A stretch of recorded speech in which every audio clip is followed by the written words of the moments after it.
Hello. Hello. It is time once again to delve into the dark depths of tabletop role-playing game design. Hi, how is everyone doing? It's finally warmed up over here. Kinda. The weather's been wild, holy heck. The beginning of last week we had a heat wave where we broke record temperatures. And then the temperature dropped down to the single digits, so we went from something like 30 down to 8 within the span of a single day. Now it's a nice 25, which is once again near record. But you know what? I don't mind 25 degrees. 25 is nice.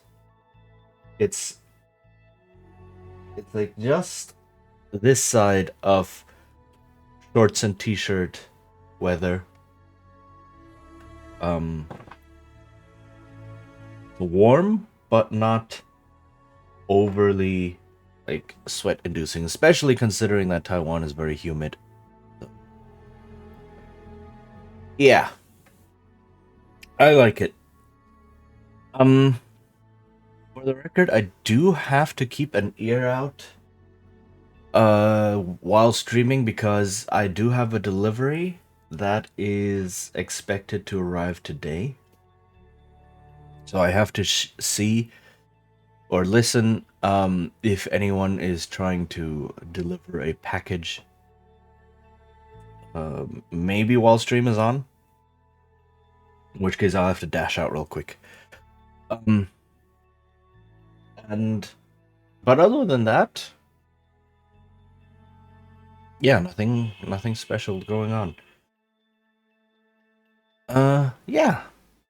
So for today's topic, I I didn't really know what I wanted to talk about for a while. Like last week I had a very clear goal. Like I'm going to introduce a bunch of people to role-playing games. So I need a system for that. Or oh, people have been talking about this particular game, so let's look at it, right? And I guess I could take a look at a game I'm going to play, but I'd rather take a look at it after I've played a session or two or three, right? Um, that game being Thirsty Sword Lesbians, and famously, or maybe not famously, but it's based on the Powered by the Apocalypse game system, which is extremely big. Loads of games use that system somehow. And yeah, I'm gonna play it and I'm excited. First time playing a game using the Apocalypse engine. But then I'd rather talk about the game and its design and what it actually does after I've played it. Like I have looked a lot into it already. I've read a bunch of them. I've read some theories. I've read the designer's own thoughts when he designed that game together with his wife. And so I think like feel like I have a good understanding, but I want to play it for myself first. However, thinking about that game and Apocalypse World and all of its uh, inspirees are very much focused on character. They're very character driven. And very often they also delve into things like character relationships, character the feelings and the growth and all of these complex mushy things that make people people. And I was thinking, is it possible to delve into some of that and use some of that and bring into other games. Specifically, bring it into a game that is very far away from that, which is more OSR style gaming. So let me head over to this thing. Okay. So, um OSR is character driven. Definitely. It is character driven. Much more so than more modern, I guess you can call them strat games, traditional games, even though they came after the original gaming. But the focus of OSR is different, and the focus is um what I just had a word in my head. Mechanically, the mechanical focus and the mechanical encouragement of what your players should do with their characters and with the shared narrative is different. So how do I title this? Uh, Something like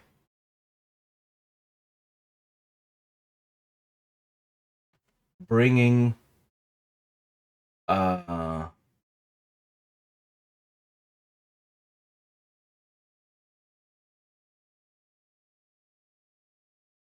the emotional aspects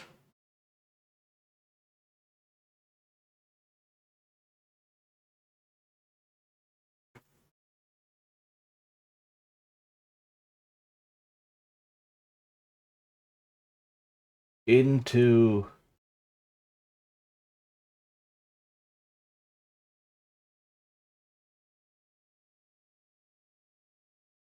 OSR style rules. I don't like there. Okay, so couple of definitions first, right?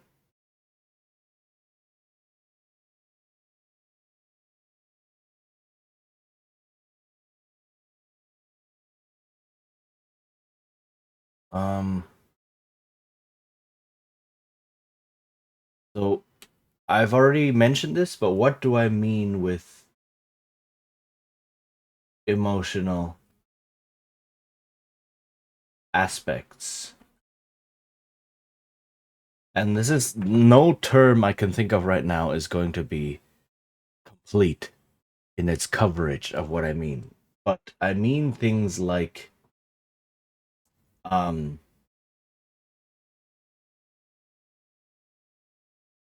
and to avoid saying character all the time, because this is all about the characters, right? So things like motivation, drive, goals, flaws, relationships, mostly PC to PC, not necessarily PC to NPC. Because PC to NPC is relatively easy to mechanize because NPCs are not real people. So you can deal with them differently than you deal with actual people, with the players, right? You can NPCs have no agency. Very important. NPCs have no agency. NPCs don't have a player driving them who is hoping to achieve something with this character. Um, they don't have a player sitting there who might want some things or dislike some things, be comfortable or uncomfortable with some things, right? Has certain stories to tell, etc. So it's relatively easy to mechanize PC to NPC relationships and their dynamics and things like asking for favors or convincing them of things, etc., etc.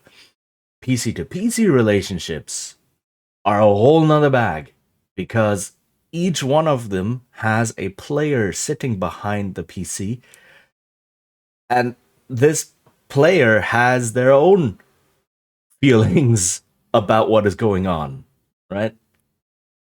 And wants to tell a story and might be comfortable or uncomfortable with certain things happening at the table and so on, and has, very importantly, agency, right? So that is a very big um, part of what to watch out for with PC to PC relationships. Um,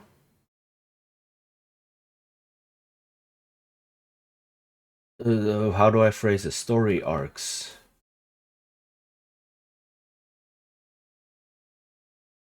right? You might want arcs to form out of a PC's gameplay. Like some players create a character and say, okay, this is my character now, but I would like them to move in this direction.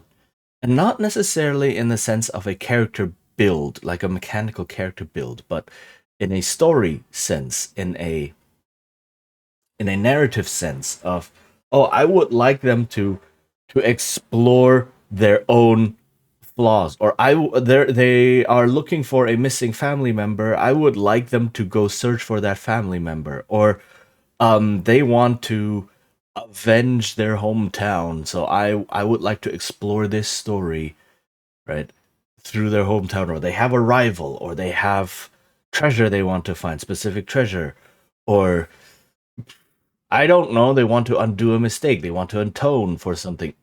There's so many possible character arcs, and many players create characters with such arcs already in mind, and that is amazing because I mean, sure, these arcs shouldn't dominate the game, but they give the GM and the other players, to a certain degree, a lot of fodder to really put into the adventures, into the world, and to really motivate the PC or motivate the player, more importantly, to then go ahead and pursue these leads and pursue these adventures.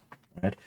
If a PC has a certain rival and the player is like, "Oh, I want to have a confrontation with this rival," and some adventure hook is, "Oh, this rival might be there."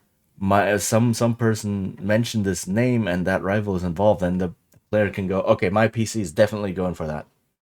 That hook is now active, and that's amazing. It's really good.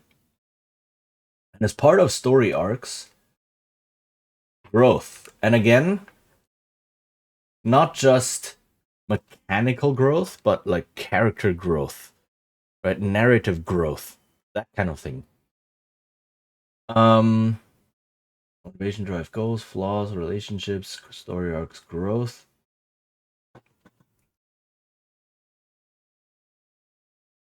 and things like beliefs. Beliefs. Is there any other term that is sometimes used in games for this? Mm. Beliefs, maybe something like uh, lines. I may have seen this used somewhere. So basically, what does this character believe in? This is a little bit different from drives or motivation. Drive or motivation is more like the big thing of like, what do I want to achieve? And beliefs are more attitudes about the world or about people or about doing things or about whatever, about themselves, right? And lines are things like, oh, what do I not cross, or what is, what is a hard line for me, the character. Um, Things that like the alignment system was in more modern interpretations is kind of sort of supposed to show from D&D, um or for the like the personality traits and ideals. Ideals is a good one. There you go.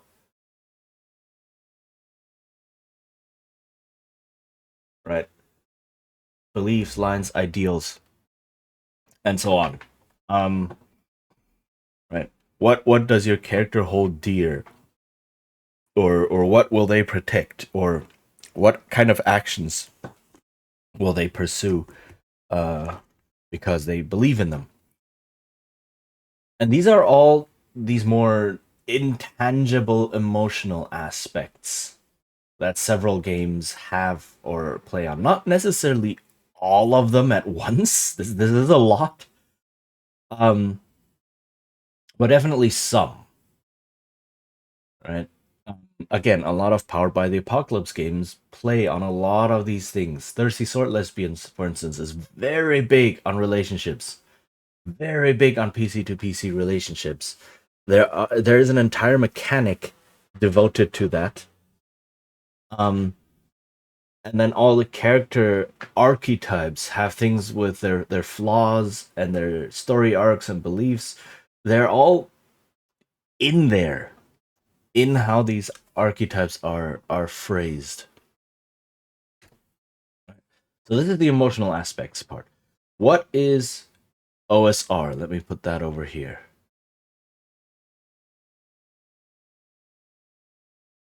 Right. So what is OSR in this sense? OSR stands for old school renaissance or revival or renewal, all kind of sort of the same thing, right? I think the original term was old school renaissance. I've also heard old school revival or old school renewal, and it is based on um OD and D from the 70s, right? So this is why it's called old school, because it goes back to the very roots of the game, back to original Dungeons and Dragons, and the some of the additions that followed after, things like the BECMI, which stands for Basic Expert. What's the C? I don't remember what the C was. And then Master and something. So it's a series of books labeled like that. Or the Moldvay D&D version, and so on and so forth. There were a handful of kind of sort of maybe parallel versions of D&D at that point, because different editors did different things with the very convoluted rules of the game. Like OD&D was very open to interpretation and often had conflicting rules and like alternate rules for the same thing without saying that one was the core and the other one was an optional alternative or so. Um, a lot of that going on because it was basically just writing down how the original groups from Gary Gygax and Dave Arneson and them, how they played the game, and being just players, not game designers really. They just kind of played and just wrote down everything. And so as the rules they used shifted, or as they used different things for similar situations, um these conflicts are in the game. And also Gary Gygax is not that good a writer. So his books and his rules are incredibly difficult to parse. Um and so from that mess that is original D&D, several different people took a stab at it and tried to release versions that were more consistent or versions that favored one alternate over another for certain rules and so on. Um, so there's a bunch of additions going on in there, and as people played and improvements came along, right? But all in all, everything up to somewhere around Advanced Dungeons and Dragons first edition. That might be like the last true old school edition. Some people say no, Advanced Dungeons and Dragons is already out. Um, and that term was never used back then, obviously, because old school is something we apply retrospectively. Um, but it still embodied a certain play style, and that play style is um, treat the game as a puzzle that values player skill over character skill. So, in a lot of modern RPGs, what you do is you have clearly defined character stats and skills and so on and so forth. And when something has to be done, you just pick the correct skill and you roll some dice and compare something, right, against the number or whatever, and then see if your character succeeded or not. That is something called stat checking, um, where you simply check if your stat is high enough to succeed at a task. And you see this very often in video games, because in video games, it's very hard for the computer to interpret whatever a human can come up with, right? Or verbal descriptions of how a human might want to solve a problem. So instead, you just give the character a whole bunch of stats that are relevant to the game or not, right? Things like a lockpicking stat, a detect traps stat, a persuasion stat, a I don't know, resist poison stat, right?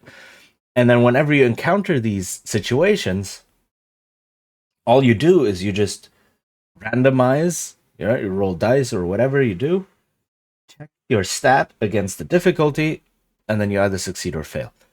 And that requires no further player input other than the player saying, I wish to do this action. Right? So the player approaches the log and tells the GM or tells the computer, I wish to pick this lock. And player input ends right there. And then the mechanics take over. You check the number on the character sheet against the number in the GM notes, and then see if it's high enough or not. Right? You might randomize it, you might not. Most games do randomize it, add some sort of random element, but that's all you do. And then the GM comes and then just explains or describes the outcome of all of that. And at that point, player agency takes over again. Right? So it's almost like the player and the GM taking turns. And OSR is the antithesis of that. In OSR, you do not have stat checking. Basically, right? Sure, there are some stats, but these stats are usually not great, and they are used all the way at the end after everything has already been negotiated out. Maybe.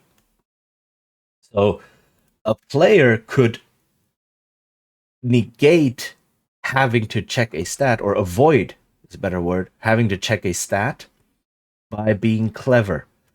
So maybe they say, oh, I wish to climb down this wall, and then the GM might say, okay, that's an athletics check or a strength check or whatever. And the player says, but what if I have this rope and I tie the rope around this big boulder here and then around myself and so on, and use this technique to slowly lower myself? And then the GM might go, okay, then you make it down. You make it down the cliff. And then you don't have to roll, because rolling is usually pretty bad. Right? The mechanics, most of the mechanics, are there to dissuade players from using them. This is especially obvious in something like the combat mechanic. Combat in original D&D is extremely deadly.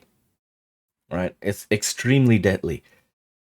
You could get killed in a single hit.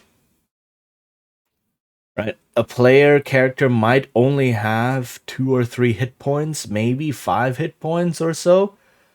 A sword deals 1d6, a short sword. So a goblin with a short sword deals 1d6, an orc with an axe deals 1d8. That's well within the range of killing you in one hit. Right? So you don't want that to happen. You don't want it to come to that point where you have to rely on the luck of the dice to survive. That is a desperation moment. At that point, you are out of options. So you do everything you can to try and avoid these dice rolls. And you do that by being creative with the environment and with what you have, which is why OSR deals a lot with resource management. So a couple of things that hold on, I have to. Yeah, I'm just listening to outside, see if anyone is calling with the package. So a couple of things that come as a consequence of this is no stat checking.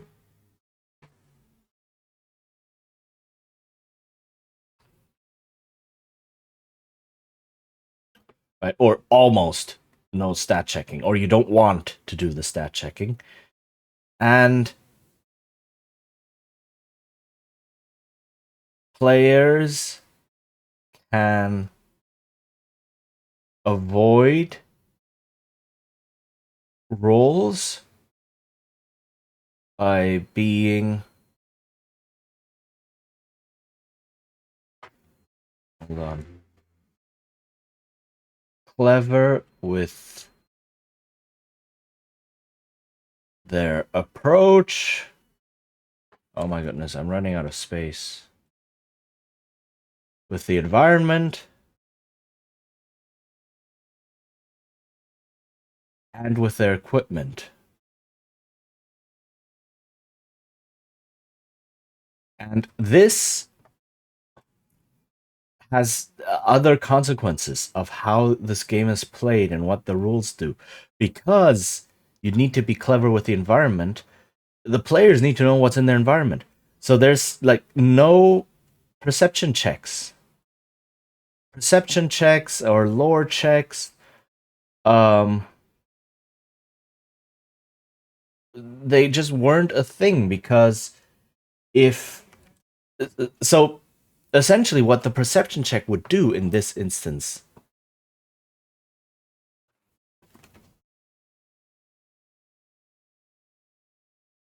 so whenever someone talking outside on the street, I have to make sure it's not the delivery person. So that's why I'm always like pausing to listen. Our doorbell is busted. I should mention that our doorbell is busted. That's why I have to listen out.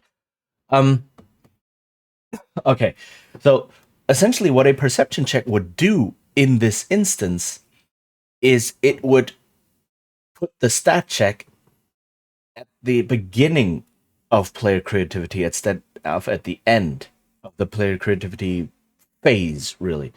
So if the player has all the information about the environment. Then they can formulate a clever plan for their action, and in doing so, avoid a stat check. Right? If they decide not to use anything in the environment and just go forward, then they get the stat check at the end, right? At the end of their deliberation, and they're announcing the action. If you have a perception check, what you're doing instead is, instead of giving the player all the information to allow a plan or creative plan to avoid a stat check, you are forcing a stat check on the player in the beginning to see if they have all the information to avoid a second stat check at the end. Right? That's just double punishing. That's double dipping right there.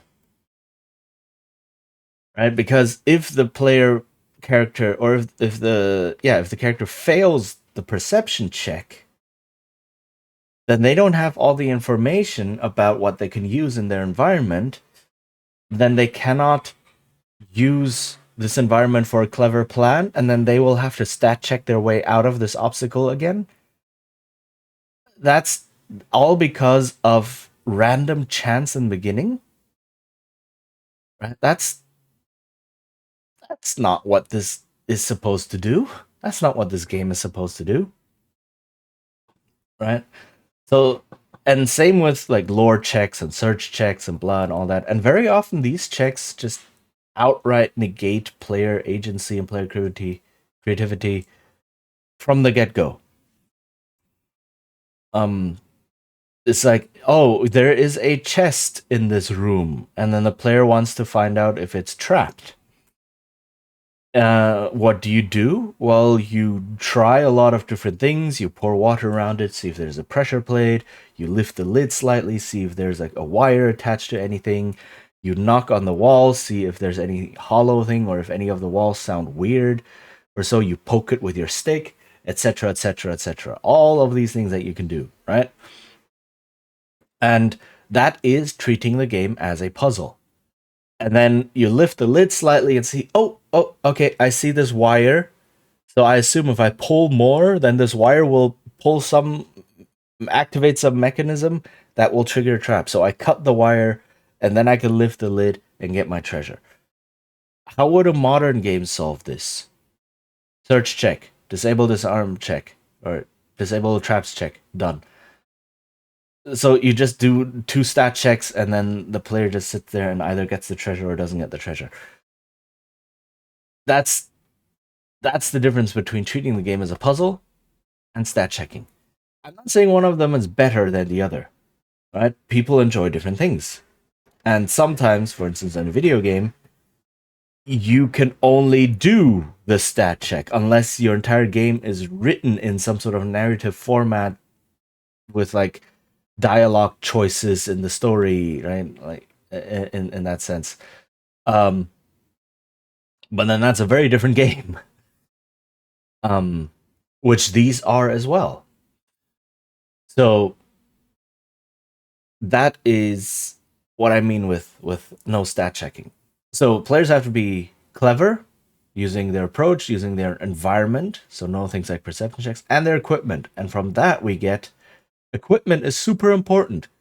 So things like inventory management,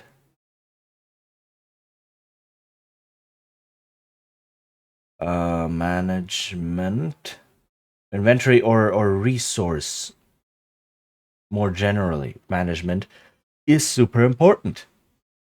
Because if you don't have a certain piece of equipment, you cannot use that piece of equipment to help you get over your obstacle. If you want to climb down a cliff and you didn't bring rope, sucks to be you, right?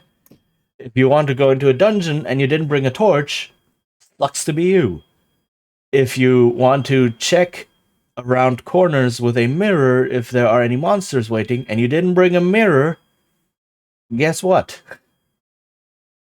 Right? So you need to have all of these things on your person to be able to use them um, to help you survive the dungeon, basically. And that's why you get these equipment lists in things like D&D, 5th edition even, where you get caltrops and marbles and oil flasks and mirrors and hooded lanterns and ropes and pitons and all of that good things, right? And no one uses them because all you do is just stat check. It's a different game, but that equipment list has always been in there, so it's still in there.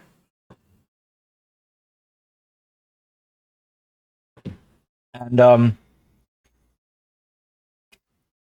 so you can see the focus is very different. And then um as a point that I've also raised, certain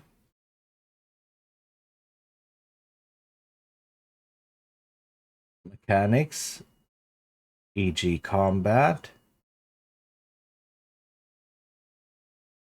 are meant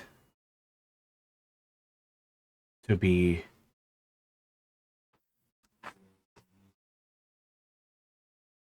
avoided, right? So you get things like high lethality as well. That is always a very important part of original, like of OSR type or old school type gaming, right? High lethality, um, and attrition, right? You lose equipment, you use up things like torches, maybe your rope after you climb down the cliff, your rope gets stuck and you have to leave it there. Sure, if you want to climb back up, the rope is there, but you don't have it for the rest of the dungeon anymore, right? If you use an oil flask to help you in combat, okay, you survive the combat, but you've used up your oil flask, right? Things like that. Also, food and the slow ticking down of various character resources like HP or spell slots or whatever the system might have. Um, that's all part of the attrition, and that leads to the high lethality as well. That just undermines, or not undermines, underscores how lethal and dangerous the game is.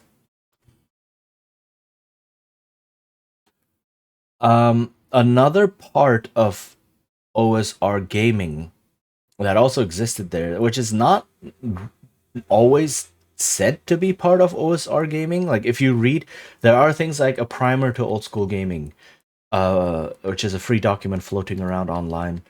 If you really want to understand what the appeal of this gaming is and what the mindset and attitude are when approaching the game, took me a bit to understand as well. But there are a lot of good YouTube channels that talk about OSR gaming, a lot of discussions online and so on. So if you look around, if you are interested and look around a bit, there is a lot to find.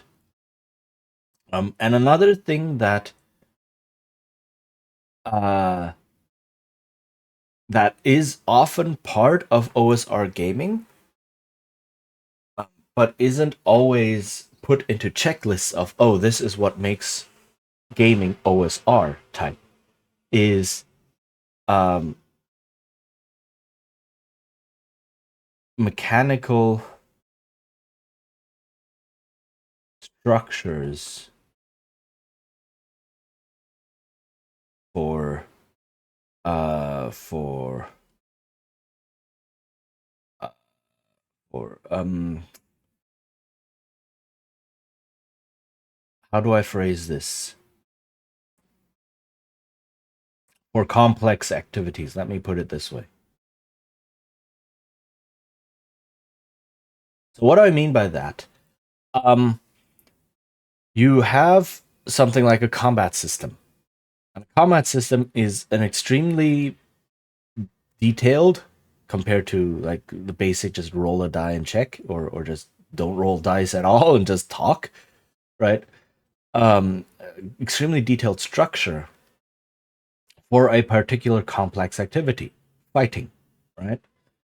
But OSR and older school D&D itself, like original D&D and Moldvay and Beckme and all that.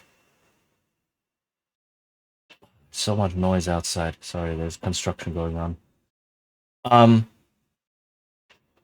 have such structures for other things, other activities as well. Things like dungeon delving. I've talked about this as well. Delving a dungeon was also split into rounds or turns, right? Depending on the exact nomenclature. So you get something like a dungeon crawl turn or an exploration turn or something like that, which typically lasts 10 minutes. And in these 10 minutes, you can do things like search a room or, I don't know, identify a mural on a wall, or a combat would take one turn, right? And so on and so forth. All of these, there were several activities, actions, not activities, actions that would be codified in these 10-minute dungeon crawl turns. And you would count these turns and things would happen. So you would check for random encounters every 2 or 3 turns. Torches last an hour, so after 6 turns, your torch goes out. Food, you have to eat and rest after a certain amount of turns, and so on. Right? And so you would have this rigid timekeeping to help you pace the adventure and to help you with various of these more nebulous mechanics and to categorize actions that the PCs might take, right?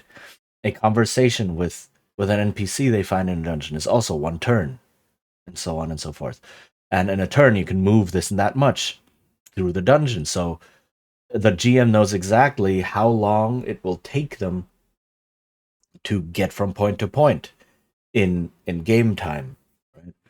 And that can help you gauge the difficulty of a dungeon. For example, if you have a large dungeon where it takes them like 10 turns to reach a certain point, okay, then you know that is at least this many random encounter checks. Then you have to burn through this and that many torches and eat this and that much food, and so on.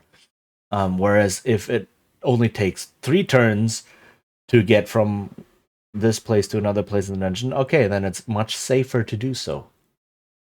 There's a lot of those things going on.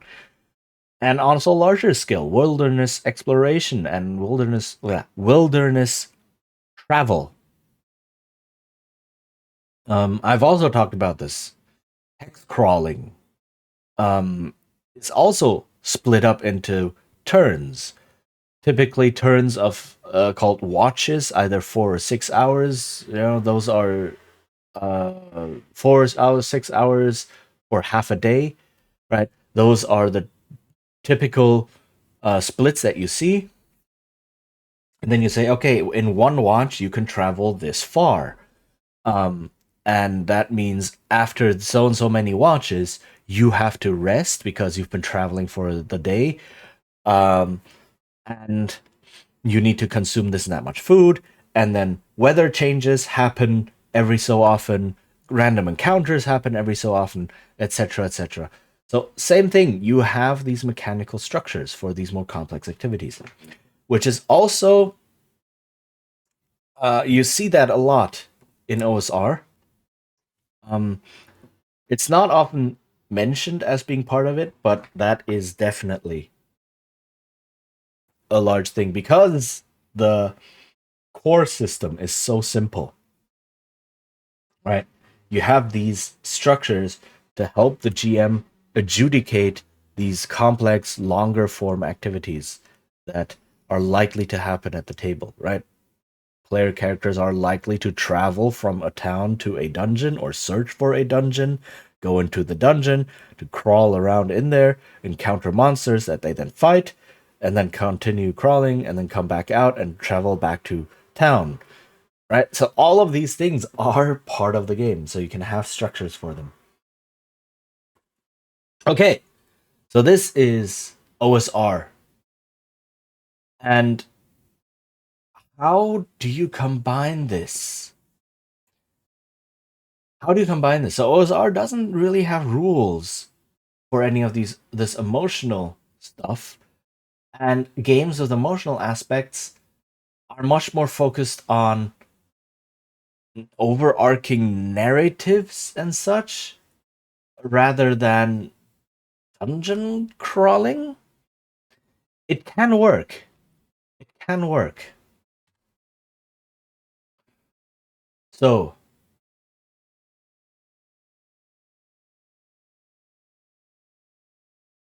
bind? Question mark? So what do these have?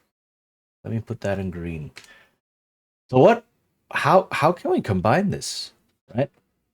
What are some things that both share? Some aspects that both of these share, or where they can complement each other really nicely. So first off, they are both character driven.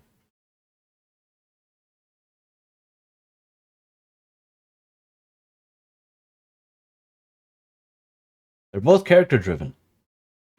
Um, Here it's made quite explicit with the whole oh, we have character motivations and flaws and the relationships and so on, right? How is OSR character driven? Well, OSR is character driven in the sense that because of how the mechanics are set up, and how uh, you you are encouraged. Another part of OSR is also a lot of random tables and random rolling on random tables, right? Uh, or more broadly, playing to find out.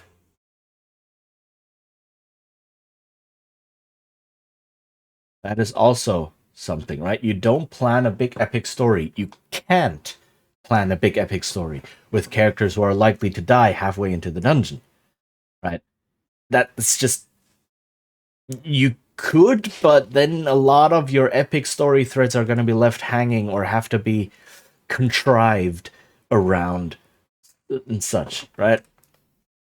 So rather, you would play to find out what happens. You just have a dungeon, you have monsters, you have random encounter tables, you have other tables to help you generate effects or traps or things, and then the players go in or the player characters go in, and then you just play to find out what happens.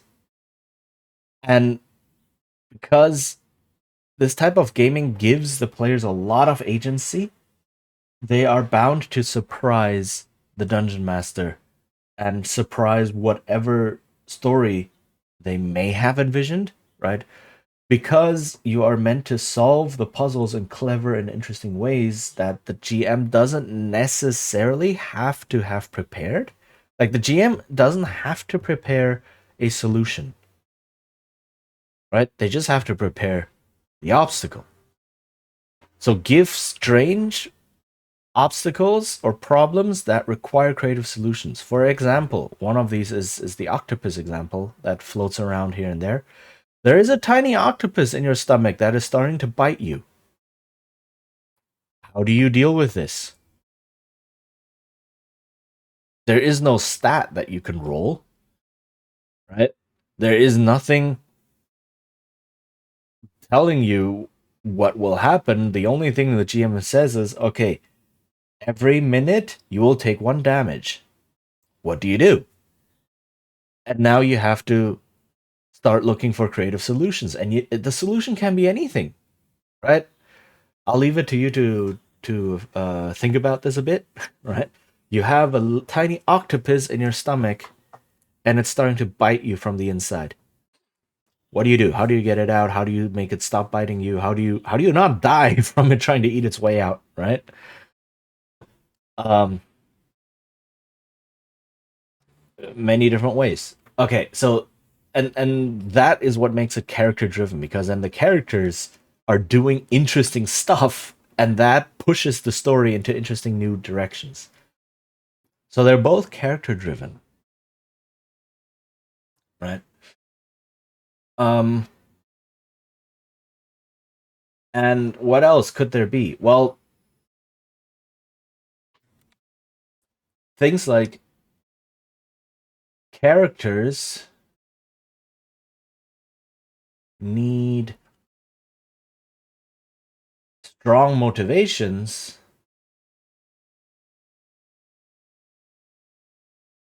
to go into dangerous situations, i.e., the dungeon, right? If you are a farmer and your farm is running, it might not be running great, but you know what to expect. You have your routine. You're just growing food. You wouldn't just drop everything and decide this dark hole in the ground that's trying to kill me. That's better than my cushy, not cushy, but like secure job of farming. Or if you're a blacksmith, right? You're like, yeah, blacksmithing is might be routine and boring, but it's safe. I know what to expect. I get paid enough to live. I'm not gonna go into that dark hole in the ground where I will most likely die. So why do the characters go into dark holes that are trying to kill them? They need strong motivations to do so. Right? Why are they willing to trek a week through the wilderness away from any sort of civilization, any sort of safety, just to then end up at a dark hole in the ground and go down there and face monsters and traps and dangers? Like, why would you do that to yourself? And so you need some sort of powerful motivation to do that. That's where it comes in. That's where you can connect this, right? Um,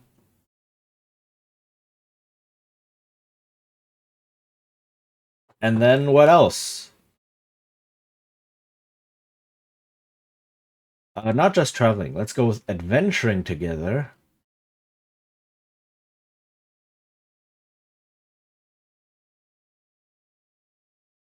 Naturally, I cannot write anymore. Leads to uh, inter PC relationships, and not just romantic relationships, any sorts of relationships, right? And friction. Adventuring is stressful. You can come out as something like Fireforged friends, right? Who've saved each other's lives and are best buds from now on.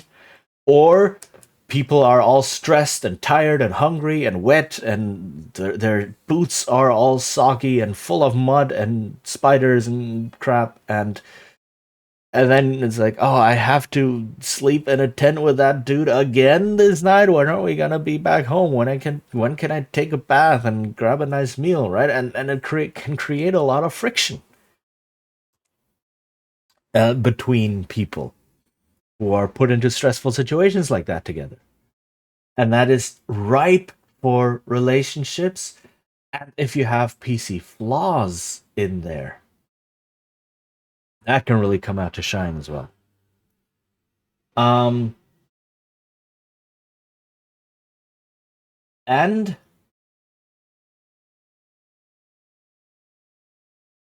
going through fantastic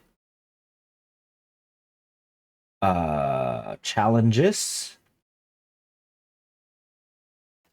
leads to personal growth, right? If you are doing the same thing over and over, right?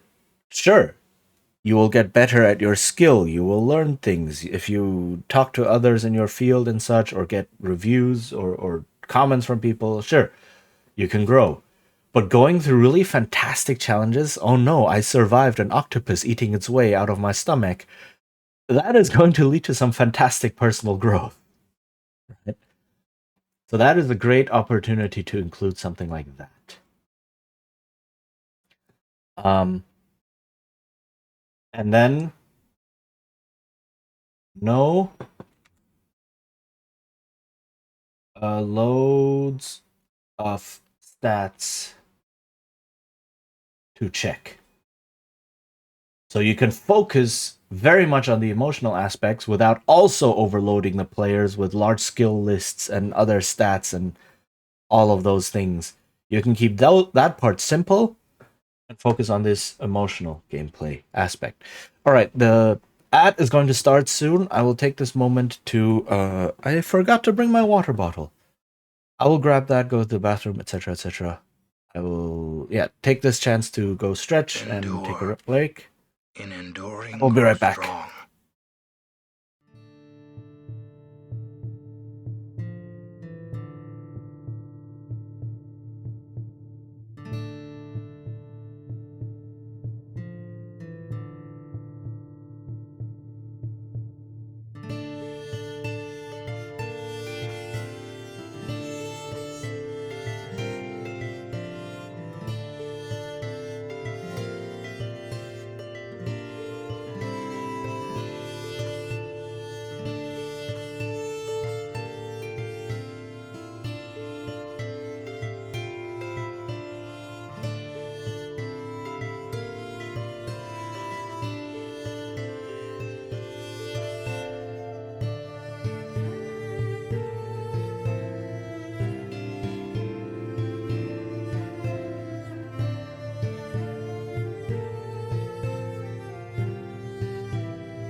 Okay. Are we back? We're back. Hello. Okay, let's continue. So, um, so there are a lot of common points or complementary points between this more emotional narrative character centric gaming and OSR gaming. And you will have to, of course, compromise here and there, right? Because these styles are not the same. They are quite different, but they do have a lot of overlap or a lot of places where they fit nicely. And you can even do things like in old D&D, for instance, the main motivator and in a lot of OSR games, the main motivator for going into dungeons is just money, gold. In fact, it is so central a motivator that gold equals XP, right? The only way you got experience points to level up was to find gold coins. Every one gold coin you found was 1 XP. Depending on the exact game or the exact version or so, it's either you find it, that means you gain the XP, or you have to actually bring that. That's more common. You have to bring that money back to civilization. You have to loot it, not just see it, right? Um, to have it count, right? If you see a whole pile of 1,000,000 gold, doesn't necessarily mean you get 1,000,000 XP, right? If you're only able to carry back like 10,000 of it, which is still a lot, but if you only arrive back in town with 10,000 of those gold pieces, that gets you 10,000 XP. Some games go a step farther and saying it's every gold piece you spend that gives you an XP. That necessitates you finding gold in dungeons and then coming back to civilization and spending that gold, right? So it's the same kind of deal, just it helps keep characters poor so that they keep going back out. But basically that was the number one motivation. That was the only motivation, right? You get stronger by finding or looting gold. And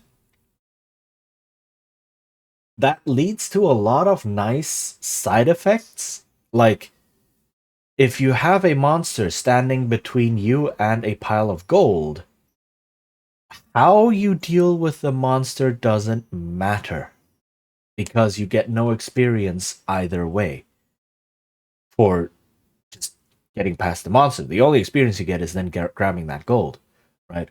So you can confuse the monster, run in, grab the gold, dash back out, and just run. That counts. You can try to murder the monster. That can get you to the gold. You can barter with the monster, maybe, right? To have it give you the gold. You can persuade the monster some other way, right? You can sneak past it. You can try to back out and find another way through there. Whatever, right? It doesn't matter what you do. Heck, you can have the monster join your party or something and then grab the gold as well. Or you can feed the monster, or you can put it to sleep, or whatever. Um, so because you don't have to actually kill the monster to get an XP. You just have to get the gold, right? You can even just sit there and wait, and maybe the monster will leave on its own if you wait long enough, and then you can go grab the gold. You know, whatever. There's so many possible solutions.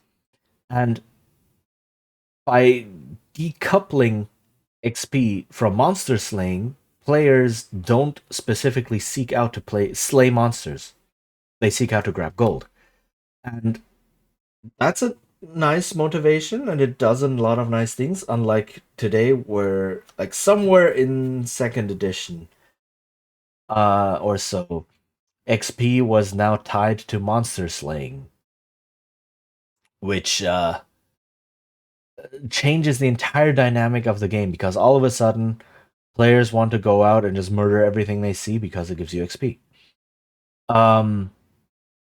Right, so remember, if you're designing a game like this, the action that rewards the player is the action the player will do.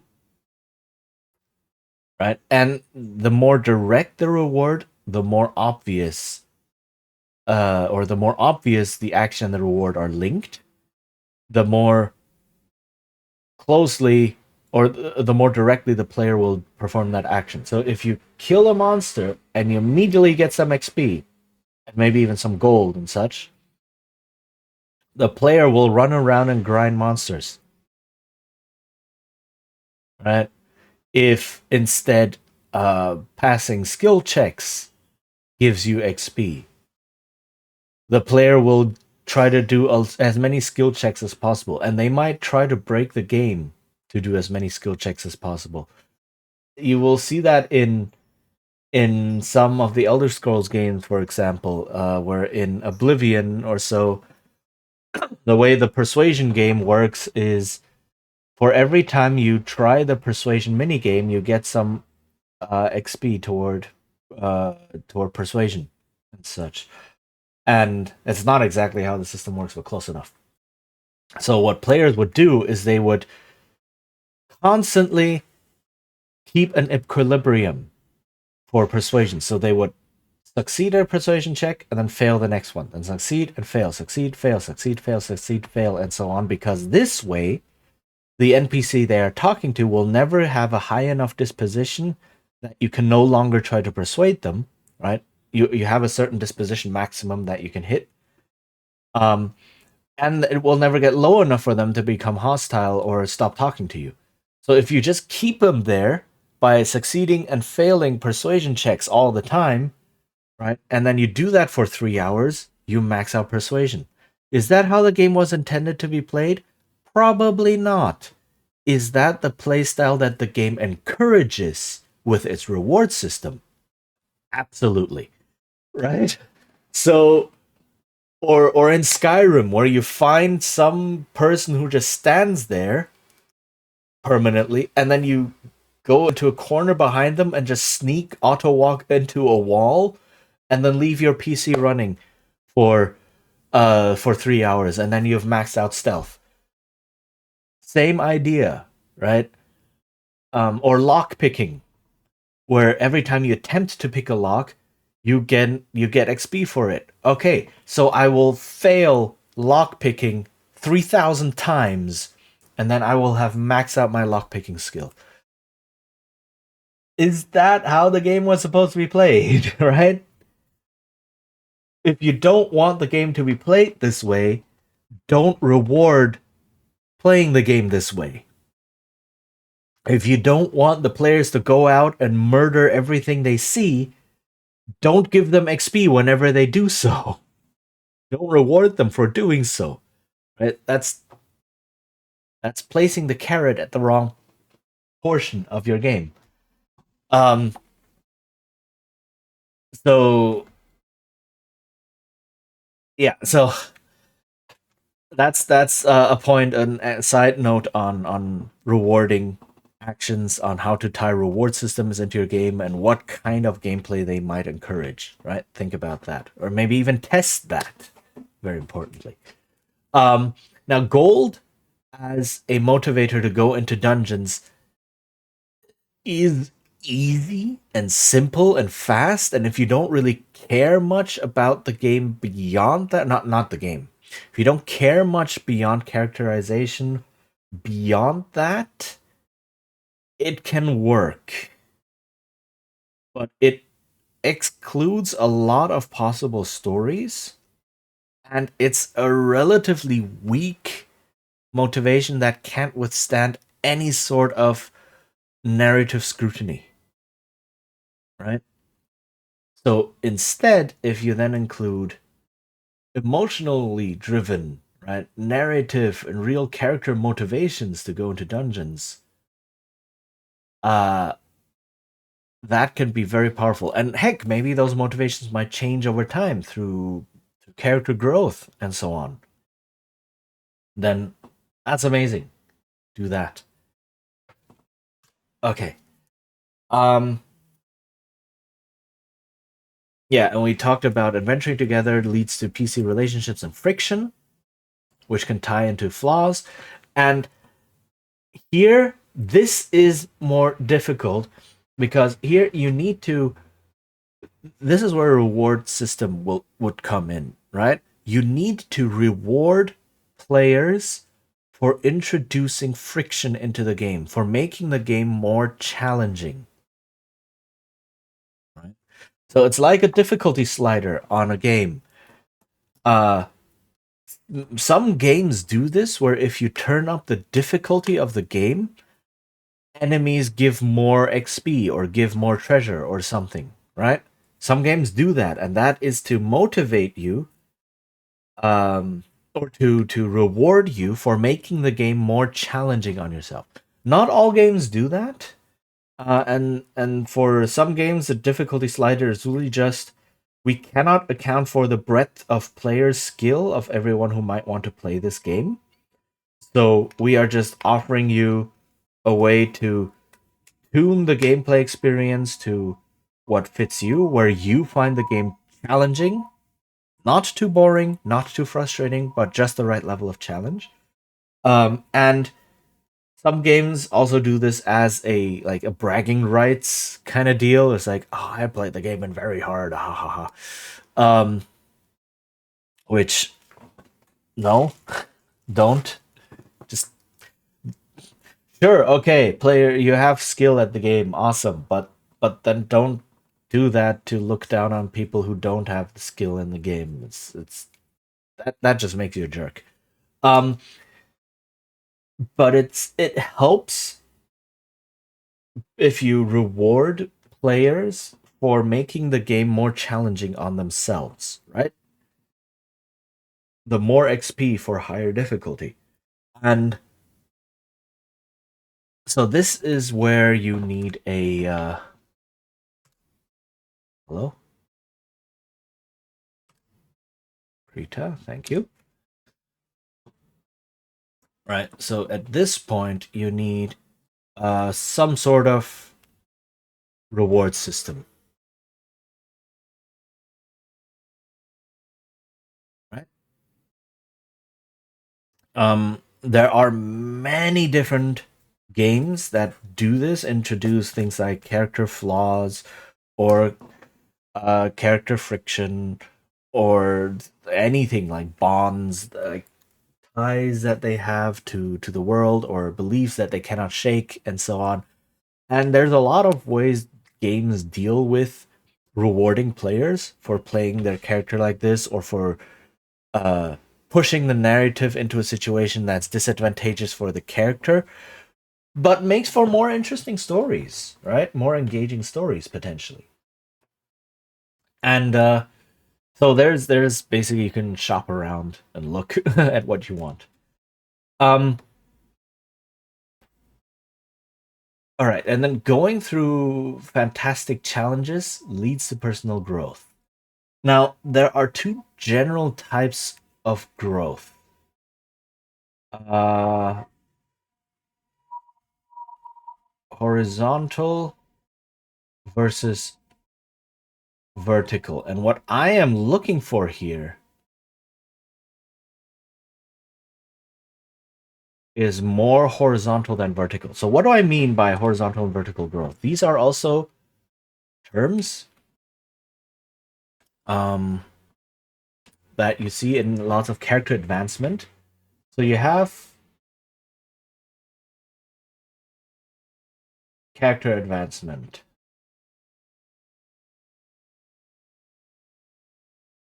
right? And you get vertical growth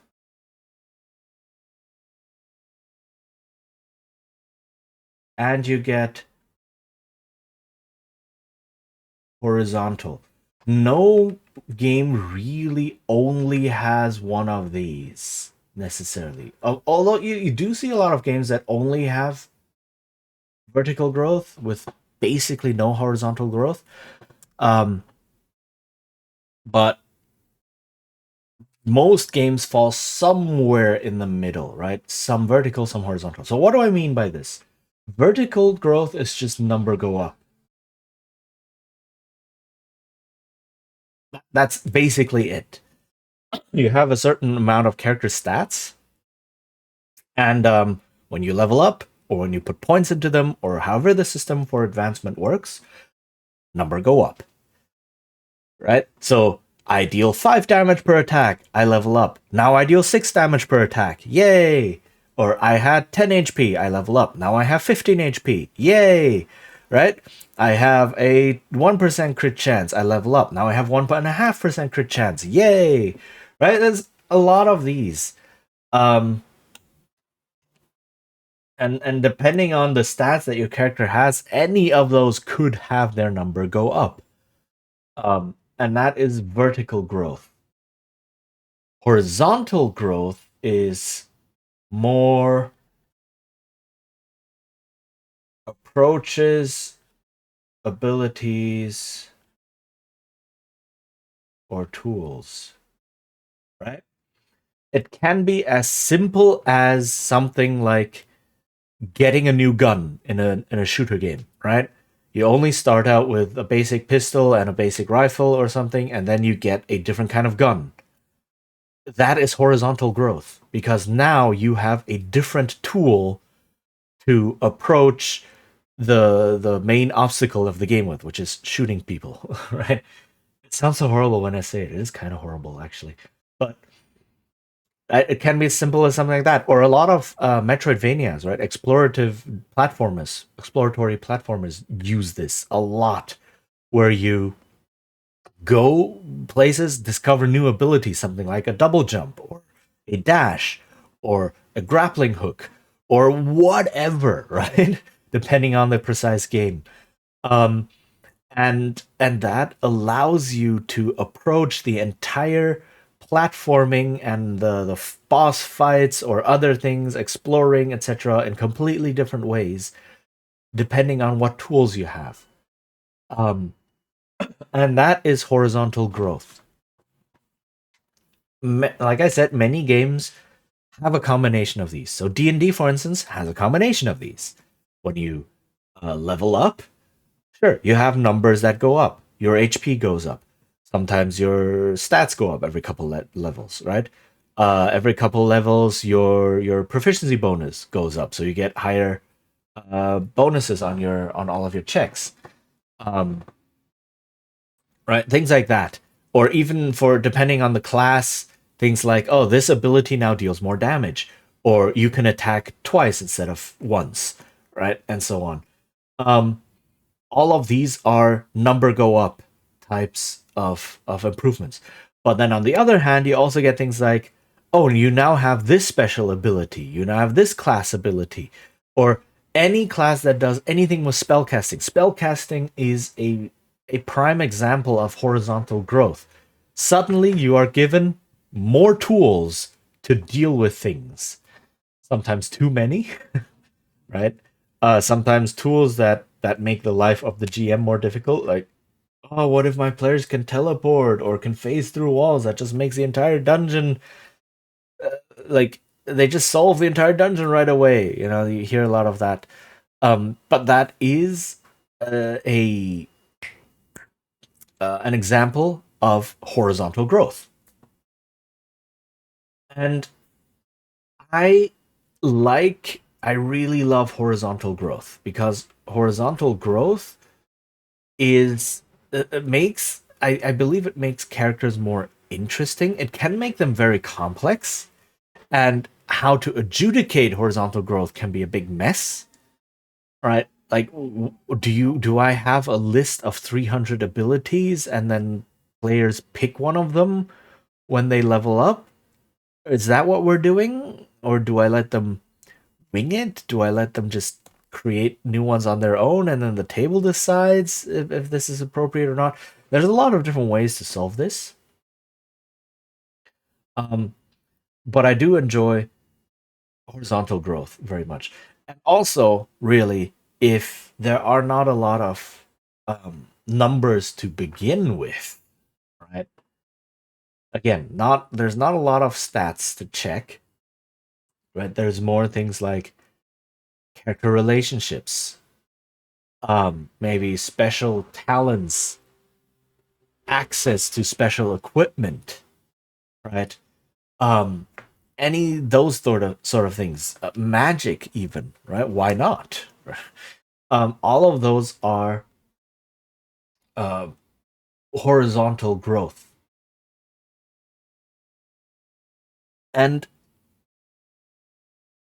also it is very easy to mess up vertical growth. Um, you see that in a lot of games, especially games that are live service or that you have to play forever and ever and ever and give all your time to. Give your life to because it's a life service. Ha ha ha ha. Yay, dad jokes. Um, Basically, all they drip feed you stat increases, right? As you level up because you're meant to level up forever. But if they give you too many stat increases per level up, um, then at some point you will be so powerful that the game becomes boring. So what they do is like when you level up, it's like you now deal 0.4% more damage with pistols. Yay, awesome. And then you level up again. You now deal another 0.4% extra damage with pistols. Oh, that's almost 1% extra damage. Yay. Yeah, you can probably tell that this is a horrible implementation of character advancement, and the character advancement is only there to keep players playing the game because oh, I'm gonna level up soon. Let me just play another round, and then they level up. And it's like this reward was not worth 5 hours, you know. But it's this dopamine hit of I leveled up. Um, Skinner box techniques, yay! Um, so yeah, it like a number go up at some point does have a hard limit unless you just get power creep and just scale creep and the game just gets more and more and more and more powerful forever and ever and ever. Um right. At some point you deal 10 billion damage with one attack, which is why the boss must have a trillion health points. Right? It's like what are we doing here? What even is life? Um, so that's kind of like at some point number go up. I feel is no longer interesting as a reward, and it needs to be adjudicated very carefully. Whereas horizontal growth, especially if you make things like uh very situational bonuses, like you have a special ability, like whenever you cook a meal, this meal is extra filling or makes people I don't know feel warm, whatever that might do in the game. Awesome, that sounds really powerful, but it only applies to when you're cooking food. And how often in the game are you going to cook food? Often enough for this to be relevant, hopefully, but not all the time that every single challenge is some sort of cooking challenge, right? Um, and you can really spread out horizontal like abilities like this that are situational where players still feel like, oh yeah, I can't wait to use this ability. I can't wait for this situation to come up to use this ability, which is exciting in and of itself. But they're not going to be using this ability all the time, and then you have to keep gearing every single new ability to this particular situation. And at some point, the players encounter a situation and have 15 abilities to sift through. No, they encounter a situation and have one or two abilities to sift through to look at, and then they encounter a different situation where they have one or two other abilities to look at, right? That's what I want. And it's relatively easy also to make horizontal growth one-time use or very limited use. Spells, for example. You can use spells once per day in the old Vankian system, Vancian system. Uh, and that limits. I mean, cool. You have an awesome new toy, but you can only use it once per day. So you definitely get to use it, and it definitely gets to shine when you do. But it won't overshadow everything else in the game. Right? And that's relatively easy to do with horizontal growth. Um, Also, horizontal growth. So, okay, I need to write all these down. I need to write all these down. So, uh, has a hard limit, or should have a hard limit, and novelty factor wears off, right? The 10 billion damage versus 1 trillion hit points kind of deal. This is uh can be specific to gameplay situations,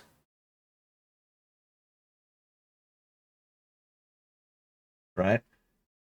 And this is another tool that players have to communicate with the GM. If you have a bunch of abilities and the players can choose, and a player chooses a cooking ability, that means they would like to see cooking happen in the game. Or a player chooses a prospecting ability, right?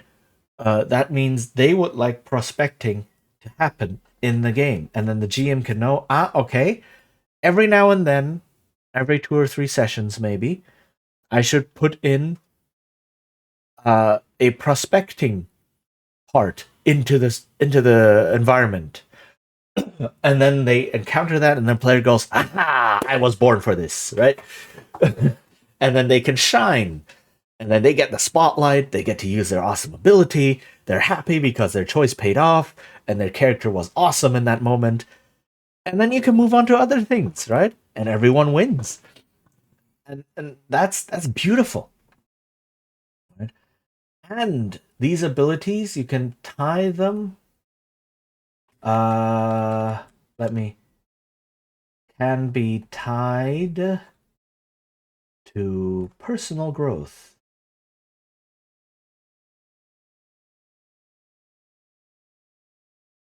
right?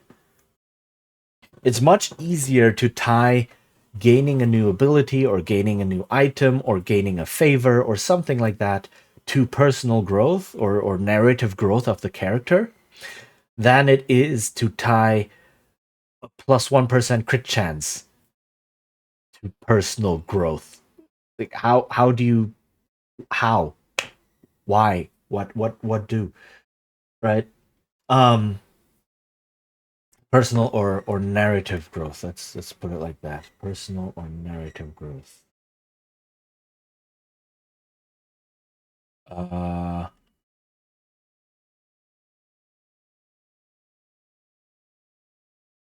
and notice none of this is talking about how the characters become stronger, right? Um Most games or many games use just you gain XP and it's set XP thresholds, your character levels up, and then you gain those bonuses. You get points to allocate, or some of your stats go up, or you can choose a new ability. That doesn't need to be the case. Oh, hey, Ice and Shadow, hello. Yes. Thank you, thank you. I forgot again that it was my affiliate anniversary, but yeah, thank you. How are you doing? I hope you'll have a great day. Thank you for the lurk. And yeah, thanks for saying hi. I wish you a great lurk, a great day, whatever you may be doing. All right. Um. Okay. Yeah. So the level up through XP, either no matter how you get the XP, again, milestones or for specific actions, or anything, doesn't matter. Oh, hey, Capsize. Hi, how are you doing? Nice to have you here. Don't bonk the lurk. Don't do that. Lurking is cool. We love lurkers.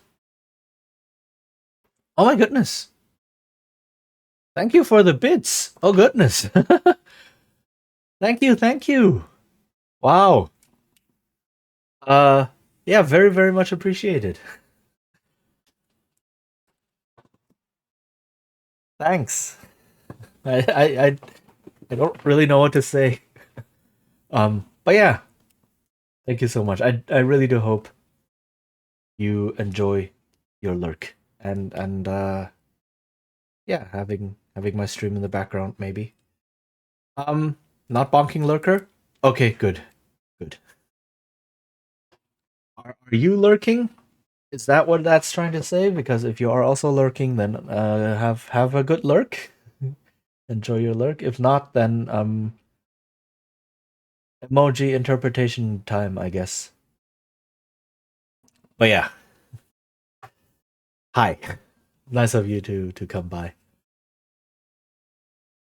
Um,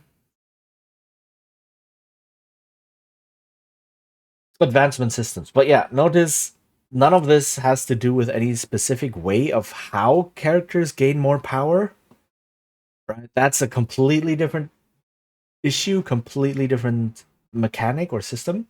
This is just when they do gain more power, what happens? How does that power look like? Right? And I would like it to be more horizontal than vertical.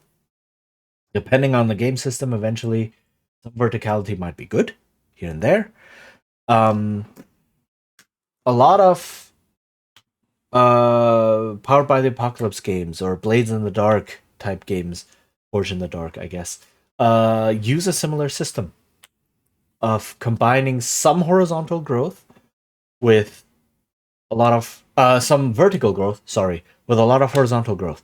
So you do have stats or skills, and when you get enough XP, you can pick that as part of your improvement. You can say, I want to improve this stat, or I want to put another point in this skill. But that's extremely limited. There is a hard maximum for skills or a hard number of times you can pick that type of advance. Thirsty Sword Lesbians, for instance, yes, you have stats and you can improve them when leveling up, but you can only choose this type of advancement twice. After that, you're done. No more number go up. After that, uh, anything else has to do with getting additional abilities, or getting. Um, I can check actually. I can check. I have the book. Uh,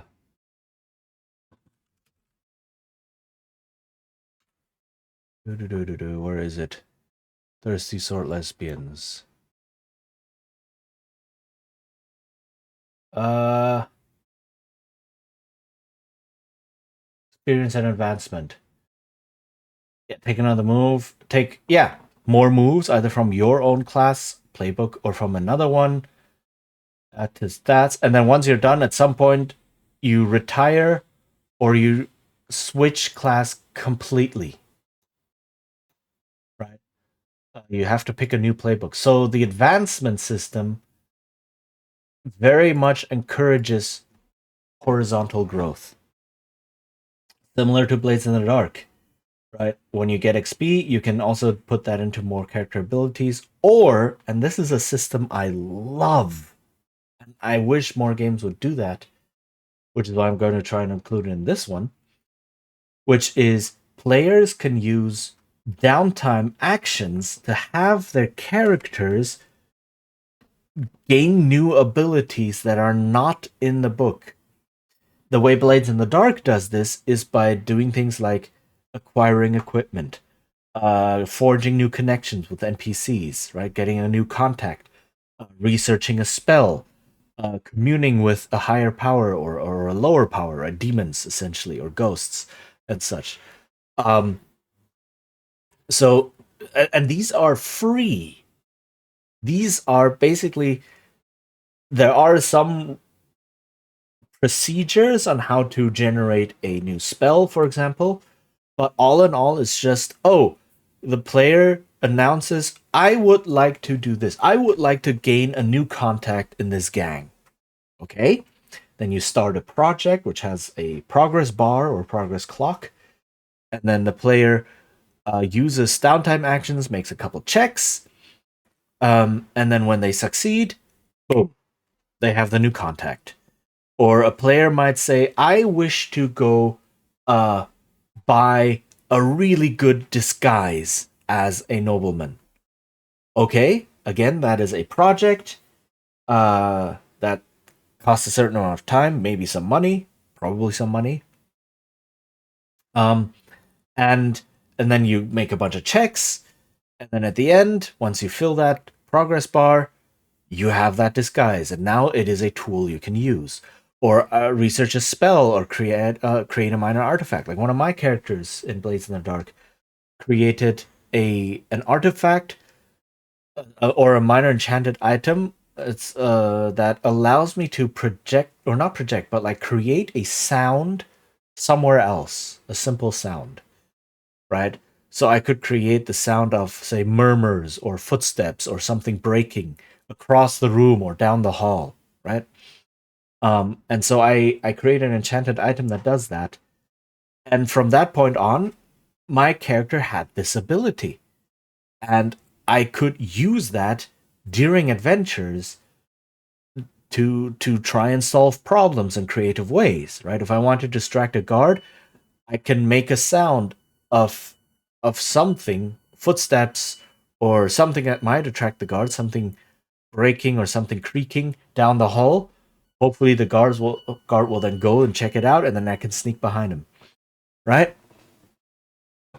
Um, Something like that. And it was not tied to experience gain or so at any point. It's just I told the GM I would like to do this project, and then we agreed on, oh, this will probably take this and that much time, this and that many resources. Um, and then I just spent downtime actions on that, and then at the end,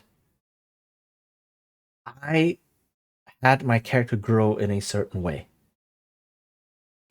And this type of character growth that is not tied to hard numbers, that is not paced by hard numbers, allows for an incredible amount of player agency and allows for more naturalistic growth, like actual growth and exploration, right?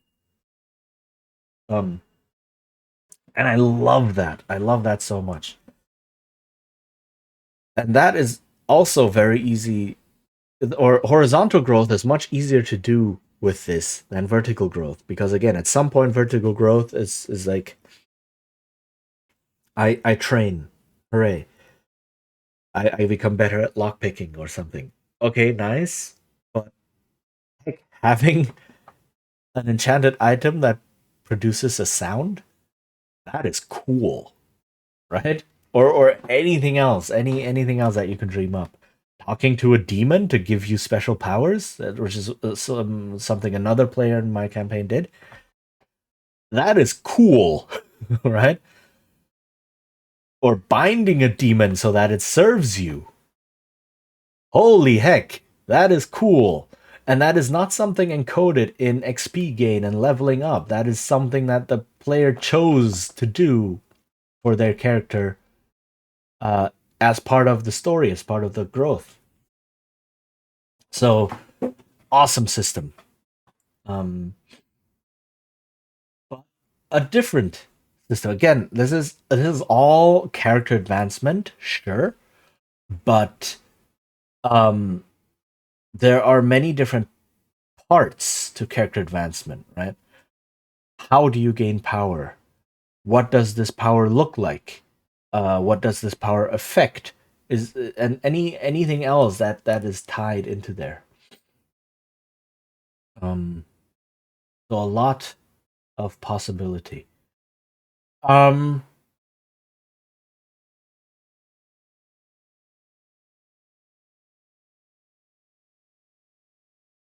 this leads to something no loads of stats to check.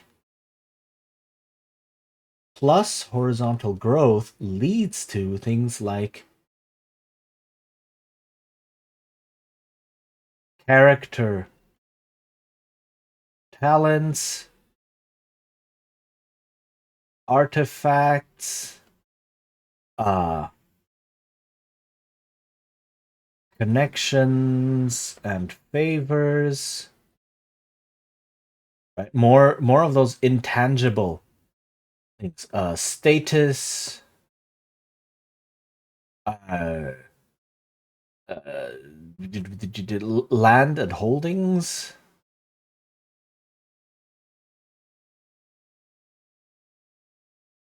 right?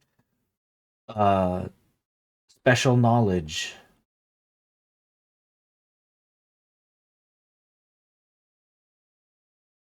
and of course, magic.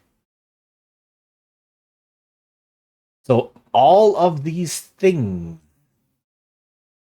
could be part of a character, and all of these things represent horizontal growth, and they are not hard stats that you check, but instead give the character more or give the player more tools and abilities to approach problems. This looks like a weird eye. Okay. Um, right? And and that just means there's so many possibilities here. So many things that you can do.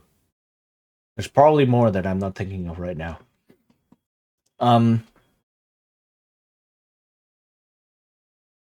Heck, even character relationship pieces, depending on how you implement that, right? Um, Again, because I've been reading that a lot, Thirsty Sword Lesbians has something called strings, as in heartstrings. So if you have a string on someone, you have a certain amount of emotional influence over them.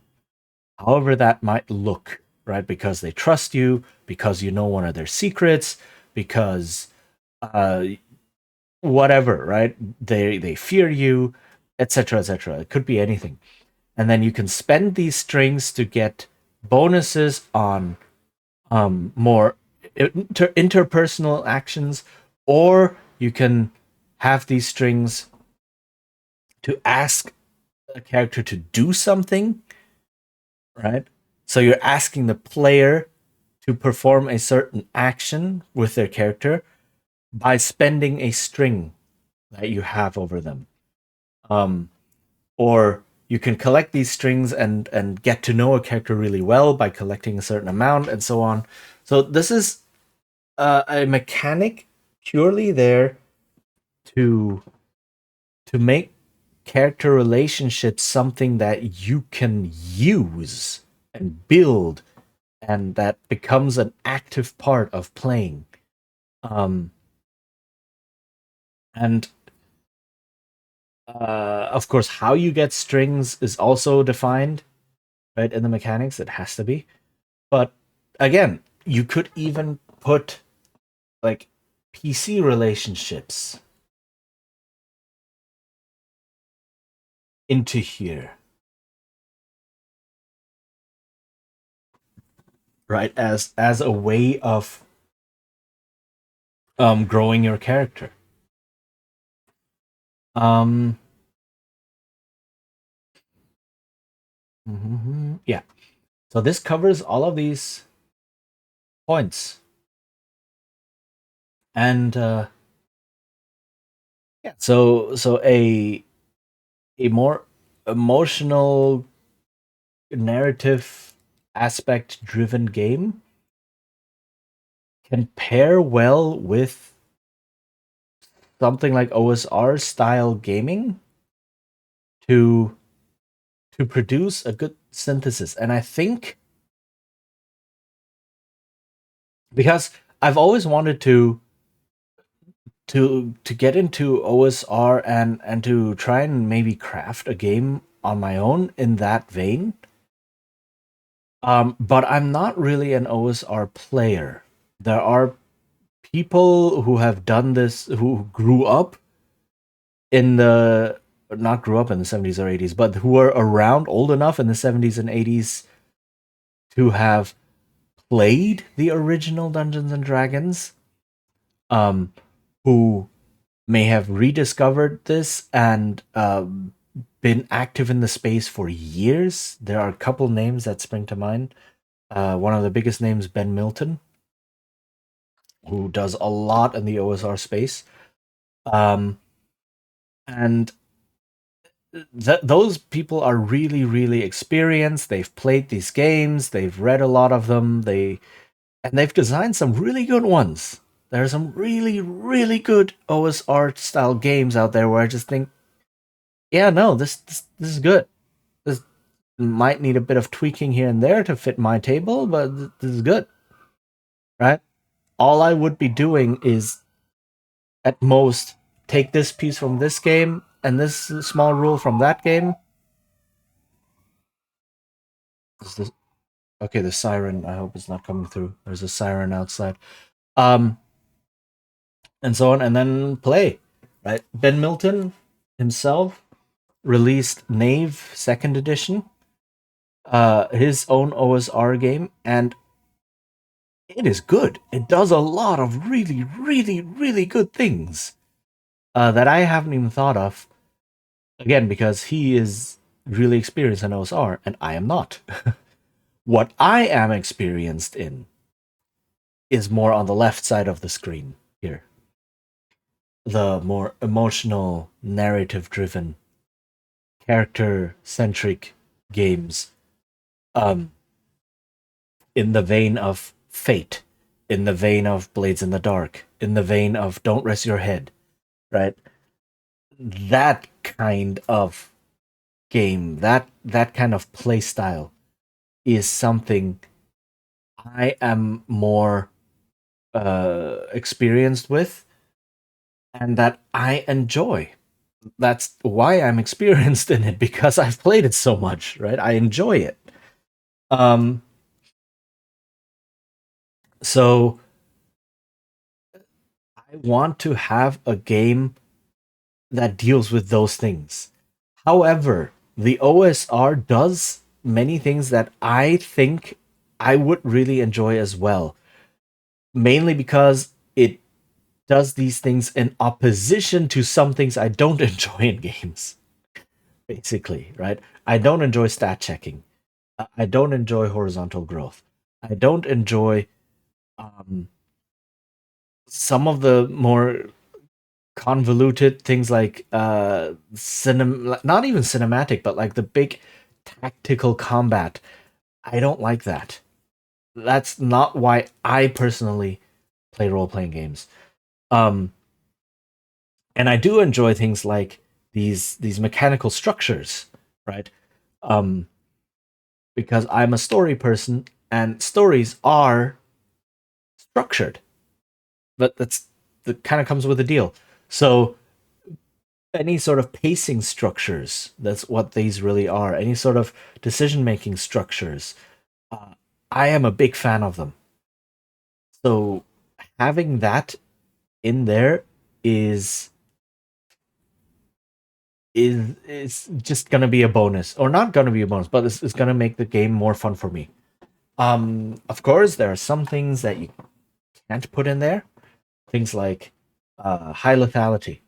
Again, like I said, if you want to tell stories, especially character centric stories where you have your personal story arcs that you want to develop, having that character suddenly die off because of a bad die roll, mm, not ideal.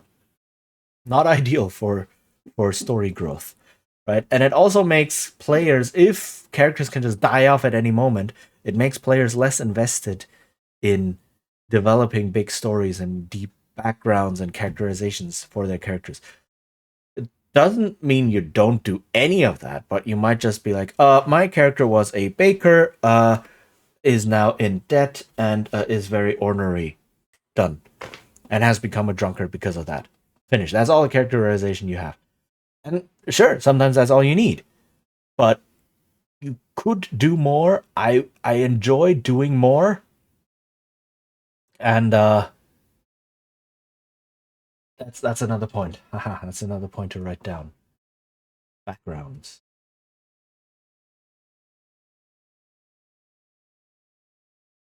Right? And so I would like to have that in a game. I design games that I would like to play. Basically, if you are not being paid for this, and even if you are, it might be good to design games that you would like to play, because that's what will motivate you, and that's what will make sure that you stick to finding the fun in things, right? If you design something and you don't think it's going to be fun, then you don't know if other people might find it fun because you're not in their shoes. And you definitely know it's not going to be fun for you and people who enjoy the same kind of things that you do. So you won't know if your game is going to be fun. And if your game isn't fun, what's the point of your game? Really? Sure, you could try some sort of real experimental stuff that has a really highly impactful message, but then you're using game elements to try that. Like Monopoly, for example. Monopoly tried that. And it became the most successful game in the world. So maybe that's the way to go. um, Monopoly was made to show that in back then it was landlords, but really it's capitalists in general and capitalism in general. At the end of the day, one person will win at the game of capitalism, and everyone else will lose and have nothing. And losing at that feels horrible because there's nothing you can really do. And then one person wins and has everything, and then they rule the world. That's that's basically the message of Monopoly, right? It was actually called the Landlord's Game, and was intentionally designed with sending this message. Um, Now it's become the biggest earning game or board game of all time, which is a very ironic twist, and no one understands the message. But Monopoly was never designed to be fun. It was intentionally designed to be unfun for everyone who is not winning. That's the point, right? So, sure, you could make a game that has that kind of a message in it, but that requires skill. That requires you really understand what message you're trying to send and how the game mechanics send that message. And as we can see, people don't get it. They don't see this message. They just see, oh, Monopoly. It's a fun evening, family evening kind of deal where we can just spend 3 hours without having to learn a new game and without having to talk to the relatives I don't actually like. We just roll dice. um, so no, let's just try to make your game fun. And try to make your game fun for yourself, because then you will know guaranteed that it'll be fun for at least one person in the world, and anyone who enjoys the same kinds of games you do will also find it fun, most likely. If it's not fun for you, then you can't guarantee that it's also going to be fun for people who don't think like you, because you don't necessarily know exactly what they want, right? So you don't know the expectations, so you can't design your game toward those, but you know your own expectations, so design your game towards that. Um, and again, it'll motivate you more. I design the games that I want to play, that I feel don't exist in the world yet. Right?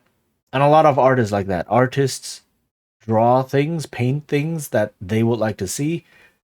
Authors write books that they would, or tell stories that they would like to have in the world. A lot of it is like that.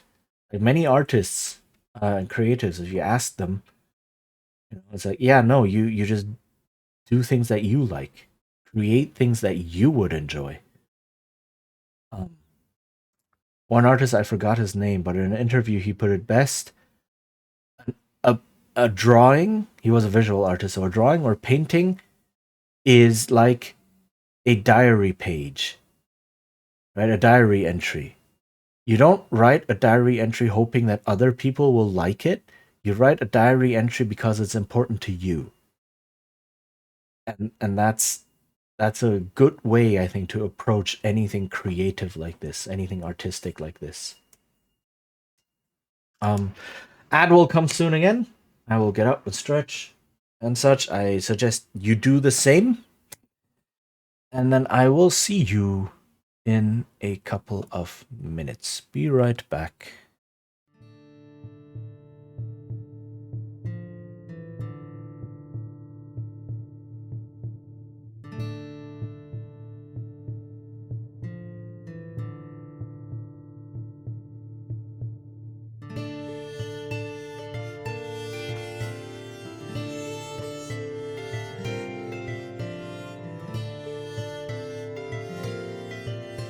Endure.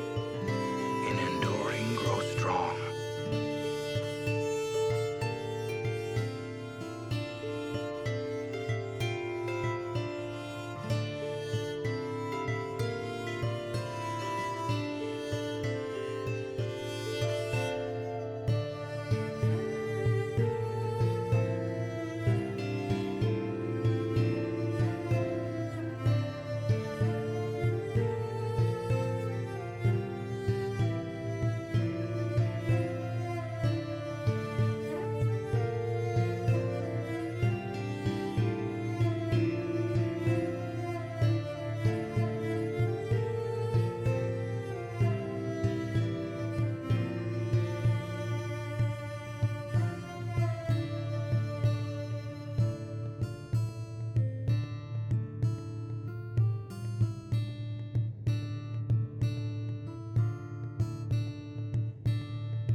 We back?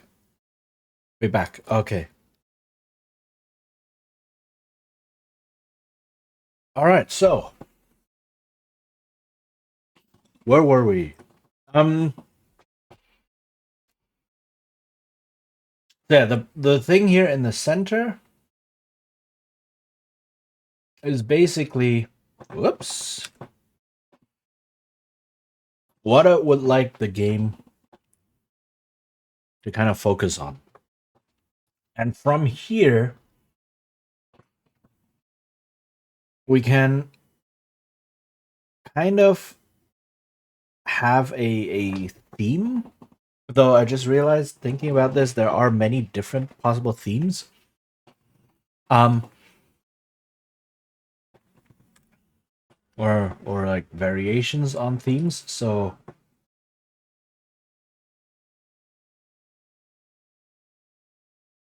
a basic theme that you can expand on after that, right? So mm,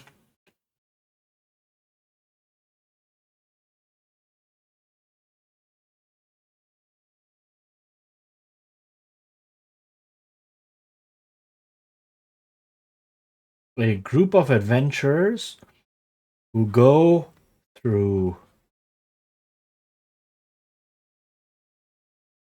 um challenging and dangerous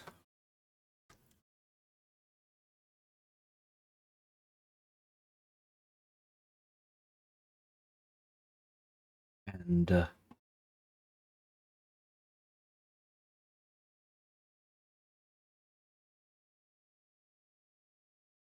situations and grow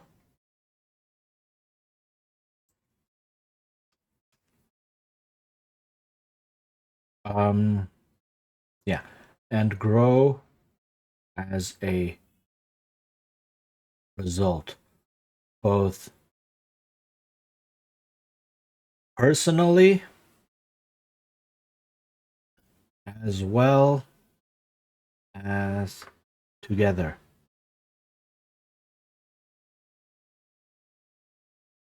right? So the focus is on the group of adventurers,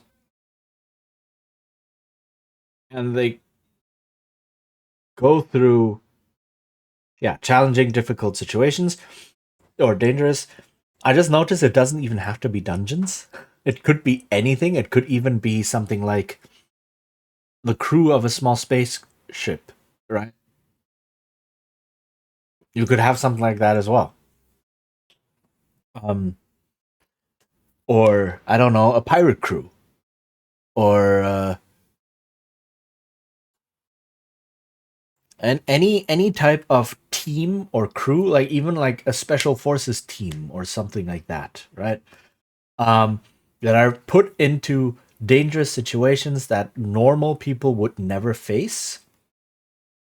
Um, and they have to go through them, and then from that they grow by themselves and also with the other adventurers together,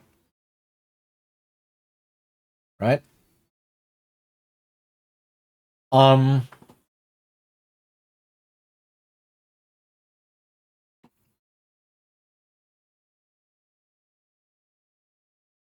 that said, I'm thinking so. This puts a lot of emphasis on the left side of this diagram, right? Um, because of all of the interpersonal things, all the growth, right? The motivations and such of going on these adventures in the first place. And the right side is hmm, is the thing, is the system that makes these adventures challenging and difficult, or challenging and dangerous. Right? So this portion here,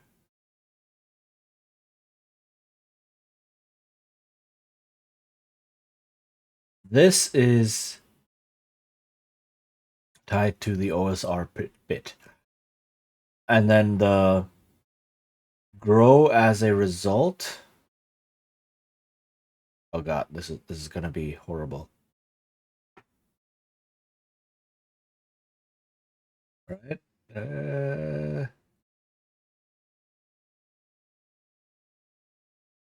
this bit is this portion, right? And I guess you could also say the group, because group dynamics.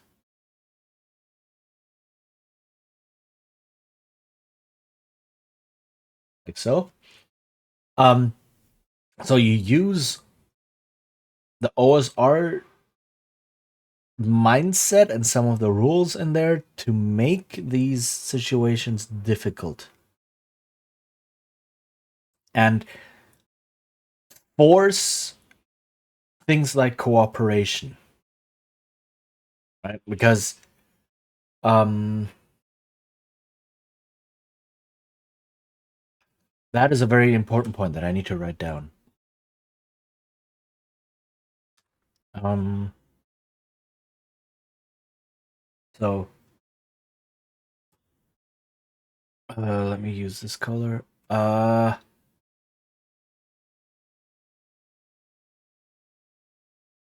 Co-op or hold on. Uh,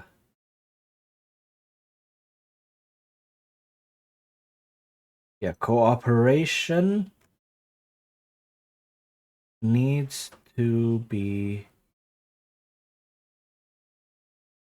rewarded in some way, shape, or form, either by making it more efficient or effective than doing things on your own, or by giving like small bonuses, experience, or whatever to people who cooperate. Again, the exact system is not as important or depends on how the rest of the game will work, but cooperation needs to be rewarded. Um, quick example of what I mean with it's more efficient. Blades in the Dark does this. So in Blades in the Dark, it's all about uh rolling a pool of d6, and and then you check the highest number, right? So obviously the more dice you roll, the higher the chance of getting a high number among all of your dice. And because of the sizes of the pools, one extra die can make a big difference, right? So you're usually rolling like 2 or 3 dice, maybe, sometimes only one. In rare cases, you might roll 4 and so on. But even so, right, a single extra die can make a big difference in your chances. So there is a mechanic where a player, before making a check, can decide to spend 2 stress specifically, to get an extra die for that roll, right? That's pushing yourself. You push yourself, say, I will spend the 2 stress and I will get an extra die. Or someone else can say, no, I will help you. I will spend 1 stress and give you an extra die. So the end effect on the player making the check is the same. They get an extra die, and you could do both, I guess. But one of them costs twice as much stress. Costs twice as much stress as the other one, right? The cooperation is more efficient. And since stress is also used for a lot of other things, and once you run out or once you fill up the bar and are at full stress, your character exits this particular scenario and this particular adventure and only comes back after downtime and such. You want to manage the entire group's stress because you don't have that much. You have like 9 points at most. So if you can say, oh, I will spend 1 stress so that we have an extra point of stress on some character later on that we can then spend on something else, right? It's like if I help you and you help me later on, we spend 2 stress to get a total of 2 extra dice. Whereas if I do something on my own and push myself, I spend 2 stress for 1 extra die, right? That's what I mean with cooperation is more efficient. And that is a very good system to make players be on their toes and constantly think of, oh, how can I improve someone's chances, especially if all of these challenges are difficult and dangerous. Um, how can I improve the chances of us getting through this? And then they say, "Oh, here, let me help you. Let me do this. Let me do that," and then you will have better chances, and that drives cooperation. You can also reward cooperation in more traditional ways, right? If someone helps you, you gain they gain an XP or something. But it's very simple, but and then anything in between is possible. Um, yeah, but that needs to be a point so that essentially that the player characters have to stick together, have to work together, have to interact with each other. Right? Cooperation, and then this interaction is what drives all of the character centric, like interpersonal drama, really. um, that I crave. Um, so yeah, that that needs to be a point. And this cooperation, rewarding cooperation, is done with both sides of this diagram, right? Difficult situations where the consequences are dire, require help from other people or group actions, right? So that success can be guaranteed or success is more likely. And it's you don't even need explicit mechanics for that, really. Right? If you say cooperation is a thing in this game, and then you toss them a difficult challenge, it's like if you don't make this challenge, your character will break their leg. Oh no. And then people were like, I don't want your character to break their leg. This makes the entire rest of the adventure really difficult. Here, I will help you. Right? And then it just naturally brings about this kind of cooperation. But it's also nice to be rewarded for it somehow. Right? Um right. Let's see. Is there anything else that I've overlooked?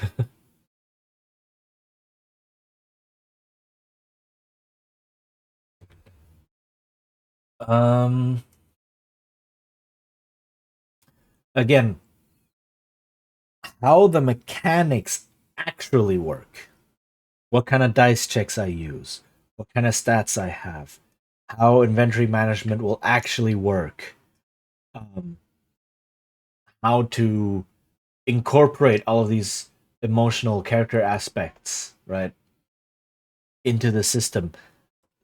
That is a later step. This is like the conceptualizing of, oh, I want this in the game, so when I do design my mechanics, I need to pay attention to that and make sure the mechanics actually have these things in the game or encourage this style of play or whatever it is the mechanics need to do. Um, but I need to keep these in mind when designing mechanics, so I go through these first. Um,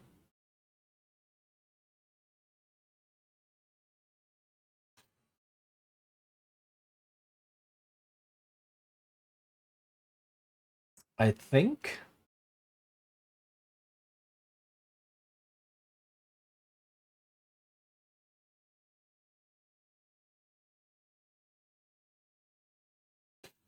there is another aspect, and I am taking a lot here from another game that I saw a review of that I'm itching to play now called The Wild Sea.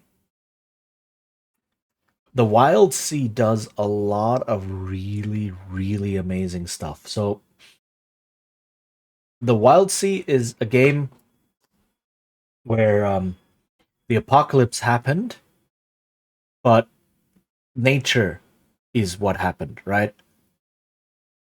So instead of the world becoming a wasteland, the world becomes a green, not desert, but like everything is wild, right? Trees are immensely tall, animals are really big, plants are everywhere, and you play a crew of adventures on their ship that is sailing on over the treetops. Right, so it's the wild sea. It's a sea of, you know, all of the leaves that are at the tops of the trees, and that's what you go over in your boat. And it does a lot of really really good things in it. And what else? It basically it's a fantasy game, obviously, but it takes fantasy and turns it on its head and gets rid of all of the traditional fantasy things. Like there's no elves and orcs and dwarves and all of that. No, you have moth people and cactus people and uh sentient machine people, right? It's it does a lot of good things um in it. I don't know how far it goes into the whole character aspects, but there is a lot of it in there, right? Though I may want to downscale it a bit and do more of a um one ring. Like Lord of the Rings is basically a group of tight knit people going through a really dangerous situation, having to fight against hope and their beliefs and so on, right? Or not fight against hope, fight against despair. And having to deal with each other. Um, they're just traveling, right? They walk and walk and walk and walk and walk and walk, basically. But even something like that can make a fascinating story. Not because they're walking, no, but because of the people involved. Right? It's the personal stories we're following and the like the strength to persevere in the face of absolute evil and all of that. These ideals, these heroic old epic ideals that we see these characters go through. Um and yeah, that's what makes it a good story. Um that's kind of what I'm trying to go for here. Right. You form a fellowship and then you try it doesn't have to be this huge, oh, we're facing uh absolute evil and we have to defeat it to save the world. It doesn't have to be that grand. It can be a lot smaller. It can be a lot more heroic fantasy rather than epic fantasy, right?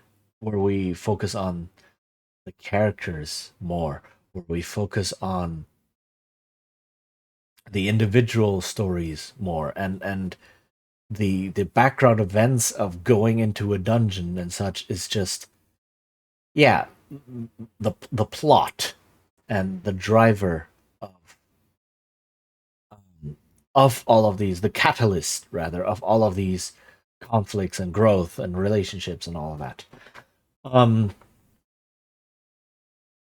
so that's something I'm envisioning here. So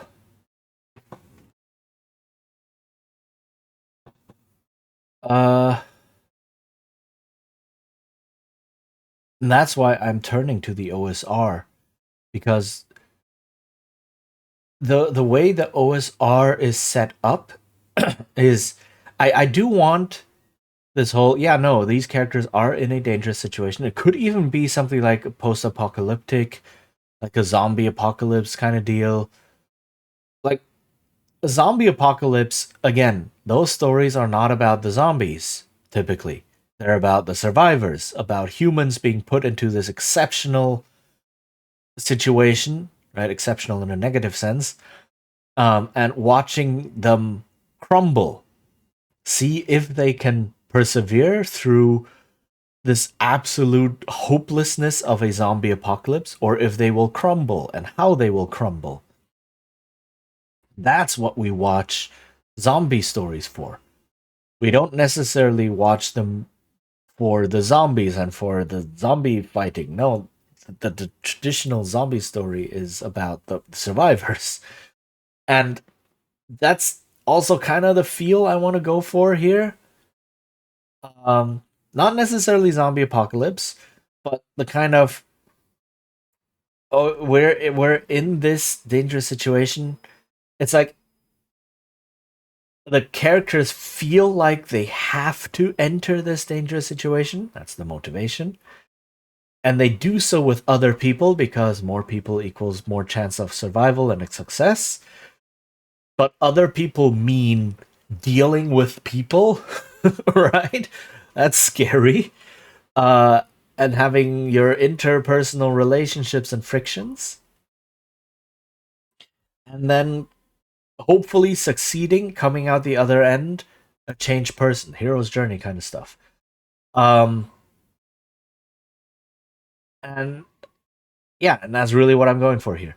So the OSR mindset, both not just in playstyle but also in game design, is about making the world dangerous. Is about making sure that you have to be clever, that you have to work together in order to succeed. And sometimes you won't succeed. Sometimes you have to run away. Sometimes you have to, I don't know, drop your loot because it's weighing you down and you can't take it and hope to survive or whatever. Um and the OSR mechanics, OSR style mechanics will create this kind of a backdrop without you having to tell people to please create this kind of a backdrop. I think that's what I'm really getting at here. You can say my game is about this. My game is about X. But then your mechanics actually create Y. And then you have to keep reminding players to say, oh, but please play this game as if it were about X. Please tell this kind of stories. Please make this kind of character decisions. Right? Please role play this. Please fight against my mechanics to tell the story I actually intended to tell. Instead of designing mechanics that just naturally create the type of stories that you intended to tell in the first place. Right? Um, and that's, I guess it's a a a type of ludonarrative dissonance where the game mechanics and the story you want to tell are in conflict. Um, when D&D says in the beginning, in the very first sentence of the player's handbook, when it tells you D&D is a game about storytelling, it is flat out lying to you because the mechanics are not about storytelling. They are about tactical skirmish combat and murdering your way into becoming stronger. That's what the mechanics are. But then the game tells you, oh, but please use our mechanics to tell other types of stories. It's like, yeah, but if I want to do that, I have to fight your mechanics somehow by ignoring them, by changing them, by twisting them in ways they were never meant to be used, by creating new mechanics to support the stories I want to tell, right? Or there's another game that does something along the same vein but different. So there's this game called Ryutama, um, which means dragon egg, and it's about travel. Right, it's a game about a group of people exploring the wide, wonderful world and just traveling, and the stories they come out with while travel. And again, a lot of the same ideas of, oh, we're exploring this wonderful world. Oh, we are growing from our experiences of travel. We are dealing with each other, right? And all that fun stuff. And then the mechanics basically boil down to make checks 1, 2, 3, 4, and 5, and that's your travel day. Done. So all of this wonderful travel and exploration and discovering things is basically done in a handful of checks with nothing in between, right? One check feeds into the next.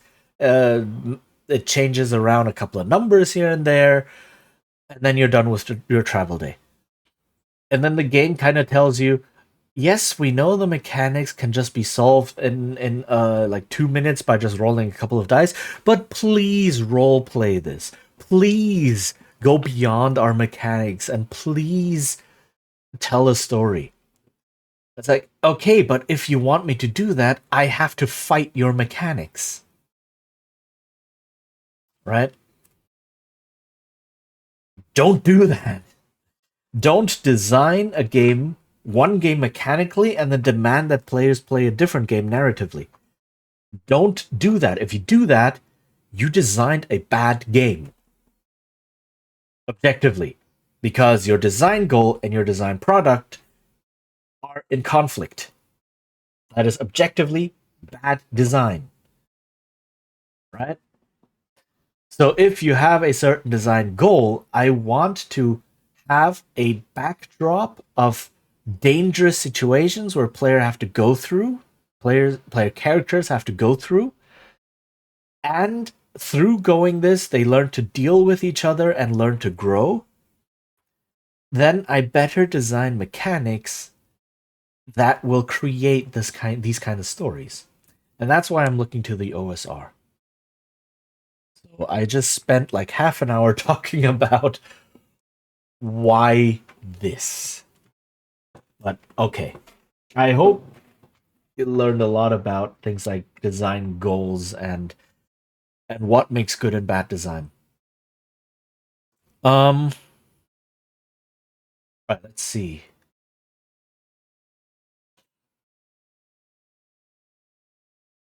Let me save real quick, just so I don't lose everything I just wrote down. Okay. Um.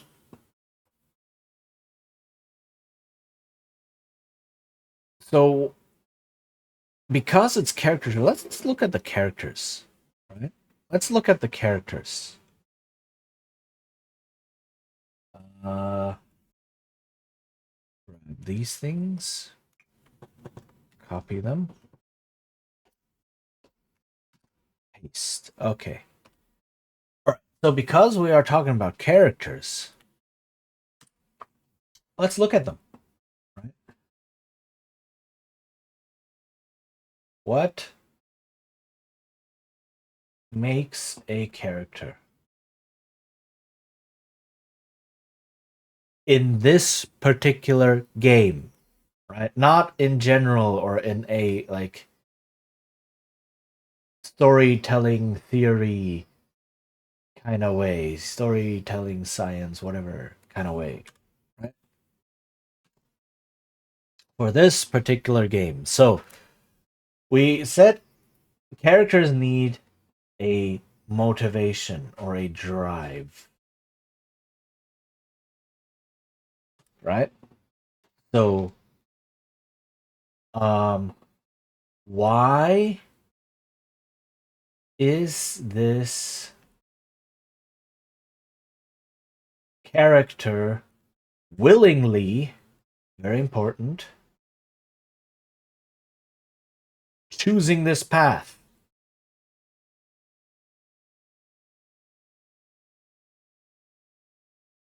Right? Why do they risk facing danger and death? Question mark, right? For the character, they don't know. They might die in a dungeon, but for a player, you might be like, okay, again, character death is not great for story arcs. Maybe characters can die.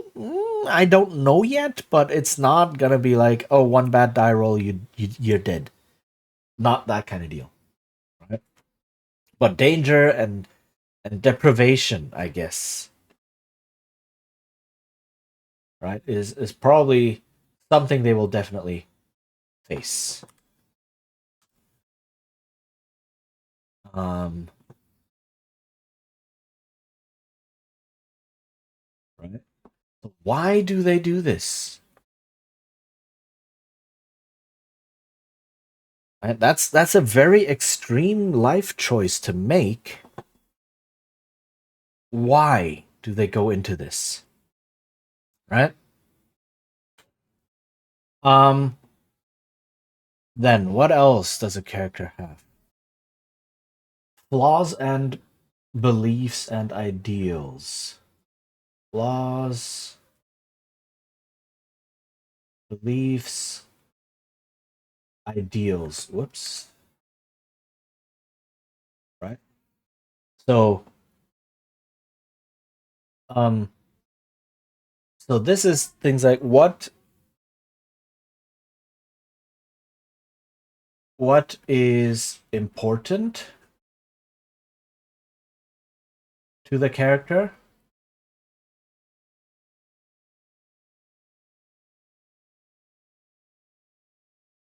What stands in their way?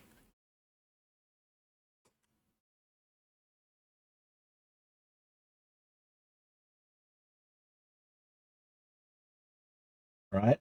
Them something about themselves or so. Uh, what are they proud or maybe ashamed of?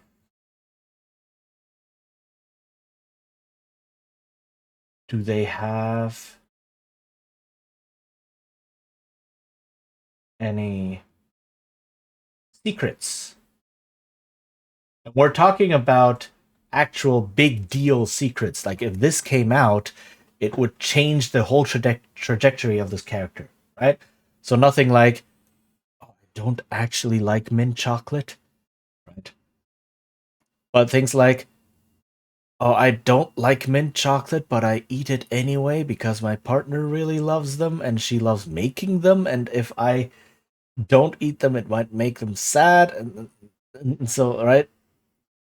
It's that's a bit more, but you can go even more extreme than that. Right? And I actually throw all of the mint chocolate out. That's meant for me. I have to bury it in the yard, um, or whatever. Those juicy secrets. Um, or things like what do they want to change?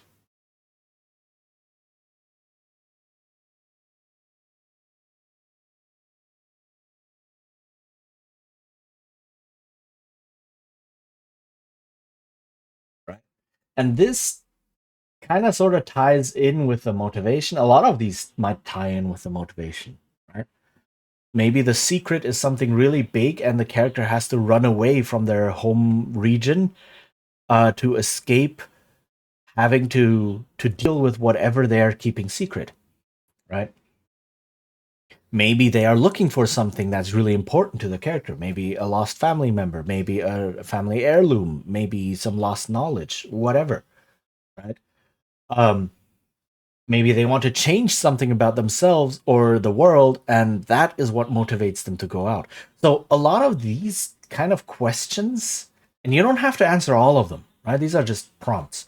But a lot of these kind of questions, they come from writing. Right? They come from storytelling and writing and how to craft characters. Um, and to write engaging stories, you have to up the stakes, of course. It's like, not what does this character want? What does this character need? Right?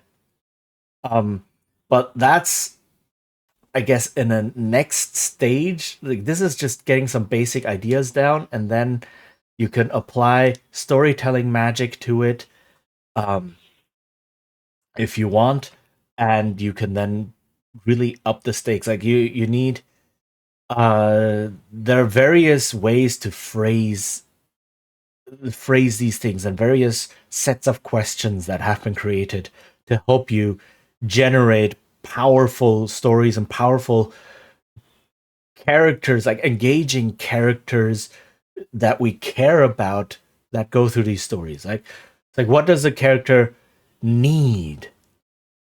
Um, or it's like, what does the character want? Why can they not get it? Or why do they want it? Why should we care? Right? Or what does the character want? Why can they not get it? Um, and or things like, what does the character want? What happens if they don't get it? And why do they have to get it right now? Right?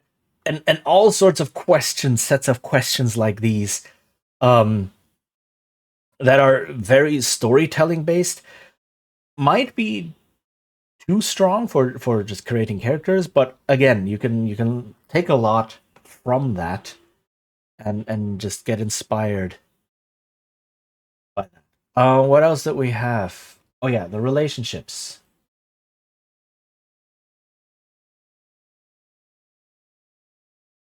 right? And this part has been done in multiple games. So you have things like, um, how do they feel about each other PC, right? And depending on party size, it doesn't even have to be all of them. Two or so is plenty, right? If you have a group of like 5 or 6 people in your party, having to come up with an exact relationship with each one of them is a bit much, but like coming up with a relationship for two of them, like, I like this guy, I don't like that guy. Why? Right? Why do they whoops feel this way? Um and then uh oh, what was this? Um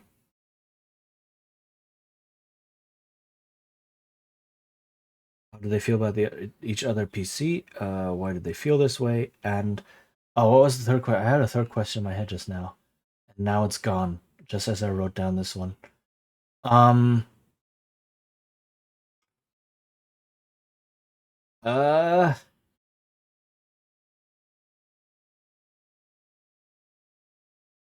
Oh yeah. Change, of course. There. How should each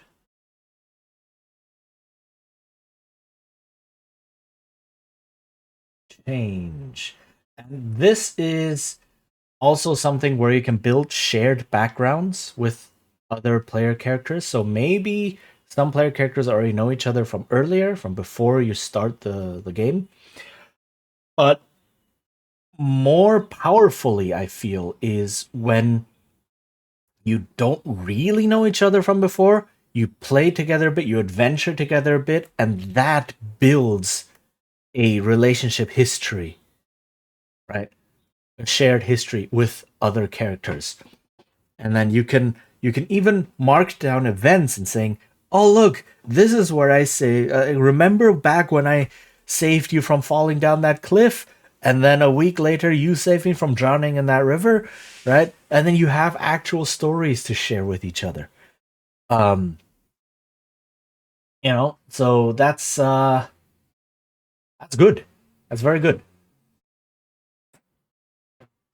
And then the last point is, um or do I want to put this? Because you can have the background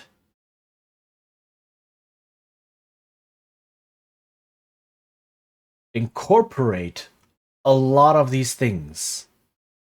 You can have the background incorporate things like, uh, the inciting incident or drive. Right? This can be encoded in the background. You can have things like what's the word? When people raise you, your what do you call it? Your not your growth, your oh, what's the word? I'm starting to lose my words. Uh, not development. Your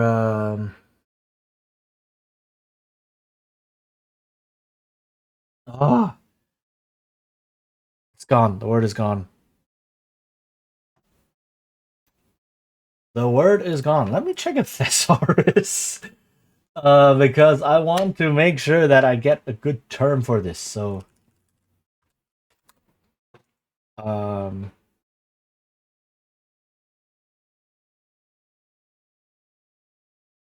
you're you're ripening. Oh God. Uh, wow, they changed the thesaurus website. This is weird. Huh. Okay. Uh, your maturation when you're maturing, when you're growing up, when you're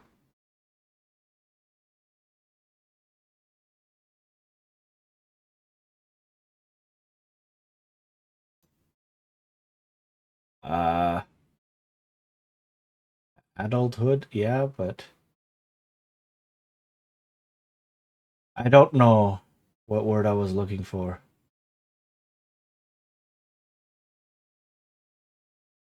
Your upgrowth, maybe, but like your um including things like when people teach you. So things like growth plus nurture of the character, right? How do these develop um core oh my goodness. Beliefs plus personality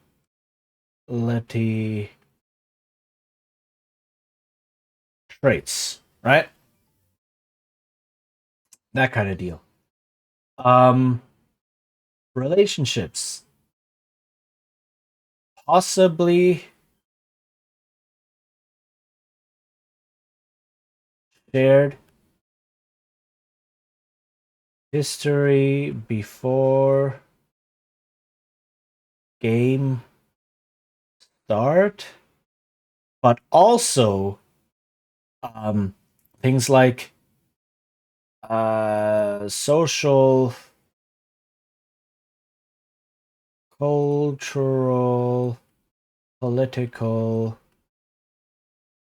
clashes, or and um, common ideal. What do you call that? Commonalities, right? If you have one PC coming from a certain culture, which is encoded in their background, and another PC coming from the same general culture in their background, that is a powerful prompt for developing a relationship between these two. Either positive or negative relationship could be could go either way.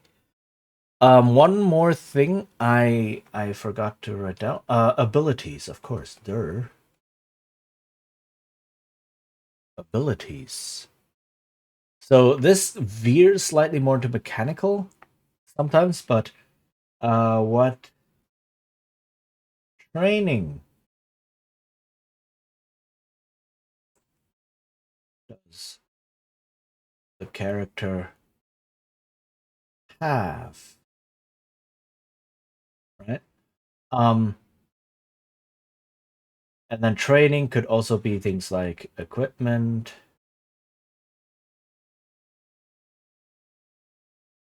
talents, etc. Um, whom do they know? And this is NPC context. Right? Where did they get these abilities slash contacts? And this is the one that can be put into the background, right? Um,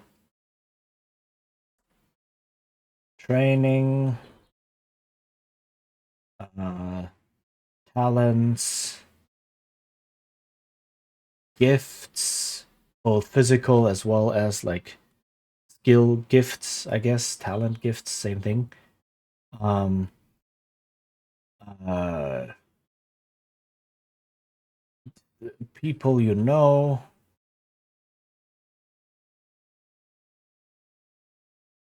etc. Right? Can all be from when how you grew up, where you grew up, and so on. Right? So these things can all be encoded in the background. And what I'm trying to do here is a a character creation system. Right? I'm trying to uh, because a lot of characters you're kind of just building the character from scratch and just adding these things as necessary as you go. But there are a handful of games. And I think the most famous one is Traveler, but also things like Burning Wheel and such do this, where instead of picking and choosing like abilities and for your character and you choose a class or whatever, you actually just go through a background. You go through a system that develops both the backstory, right? Plus backstory. That develops a backstory for your character. And through this backstory, you also get all of the other stuff, right? Your abilities, your equipment, your contacts, your beliefs, your motivation, any flaws you might have, any ideals you might have, relationships with other characters, NPC or PC, etc., etc. You can put those into things. So you have certain, you can say like, oh, when you grew up, right? In what kind of culture did you grow up? Right? Did you grow up in a culture where something like horseback riding is super important? Did you grow up in an urban culture? Did you grow up in a small village? Did you grow up, I don't know, aristocracy, right? Nobility and such. And all of these can already give you certain worldviews and mindsets and abilities and so on that you just collect. So you collect as you go um, through generating your backstory. And I think that is a really cool system because it kills multiple birds with one stone. Right. Um, and it can be a lot of fun, right, to go through such a system. You could even do all of that at the table together. And people could be like, when you roll on tables to generate incidents and be like, what? My character did this? Whoa, that is so cool. Or like, oh my goodness, my character had this happen to them. What is going on? Right. And that can be a lot of fun, potentially. It's I like it because, like I said, it is very efficient and you have one clear system, and very big is you can um modify, like you can make the system as strict or as loose as you want. You can have very clear incidents and like professions and such as in Burning Wheel, right? In there that are very clear. Like you have a list of, I don't know, 50 different professions that your character could have done in their earlier life, And these are all very detailed. Or you can just say, now your character was some sort of crafter. You go interpret. You go, like, this is a prompt. You go interpret what actually happened, right? Um, and then some people might go, okay, my character was a stonemason. And someone might go, no, my character was a chef. Both are good, right? Um, and and on top of that, you can uh, have a lot of world building and like setting information baked into this system, so that by creating their character, players already learn or get to define elements of the setting, right? Just through their background, and they say, "Oh yeah, my character is a priest, and they follow this and that deity." And either the character already learned a bit about that just through the background, or they got to create one because the game encourages like collaborative world building, for example. Um, and that gives players ownership of their character and of their little bit of the background world, and it makes them care. And that's really powerful, right? Um, so I really, really love this system. Um, it might be difficult to implement. I'll have to see. But the goal right now is to do something like that. Um, Let me think.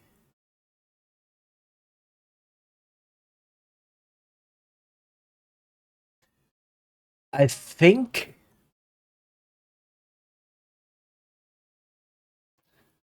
I'm done for today. This was a lot. I've been talking for about 3 hours now. I've been trying to churn out ideas for about 3 hours now. This is exhausting. Um, but we basically got a different type of OSR game. So this is really what I wanted to set out to do, right? I wanted to explore the OSR design space, but I didn't want to create yet another OSR game. There are so many good ones. Probably like a dozen really good ones out there, and you can just pick any one of those and start playing, and you get something great. Um, but I wanted to lean into things that I feel I want to have in a game, and that I like and I'm experienced in, and that is these emotional character, narrative character aspects. Um, and yeah, I think this is a very good kind of design goal establishing session, right? And now that the design goals are down, now the rest of the design can start looking at, okay, so how do we translate this into mechanics? Right? This is the type of gameplay experience I would like in the game. How do we create mechanics to actually deliver this kind of gameplay experience? Right? Um so yeah, I think I'm done for today. So let me go back to here.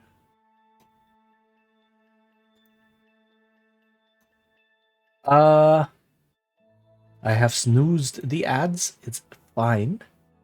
It will not interrupt us. Let me close out all of these things. Okay. Right. So, hold on. I need to be careful when cleaning up these things. Okay. I don't bump something that shouldn't be bumped. All right. So, I hope this was interesting, entertaining, maybe even a bit educational. Um, and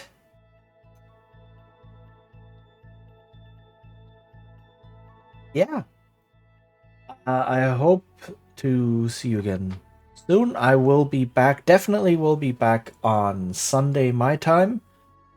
It is Thursday now, as you can see on the clock on my stream.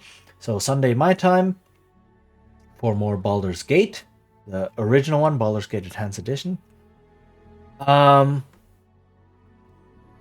And maybe it's not quite clear yet because of real life happenings, but maybe we might start our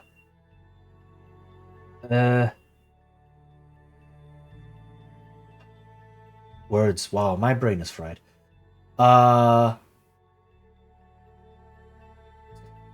Thirsty sword lesbians. Oh my goodness. Yes, that thing. We might start that one this week on Saturday my time.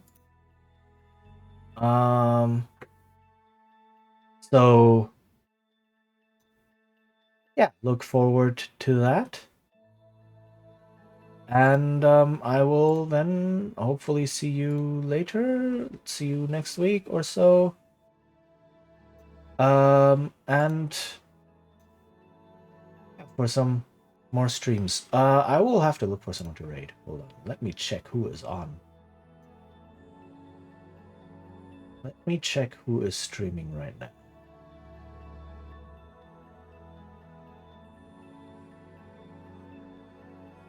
Let's go say hi to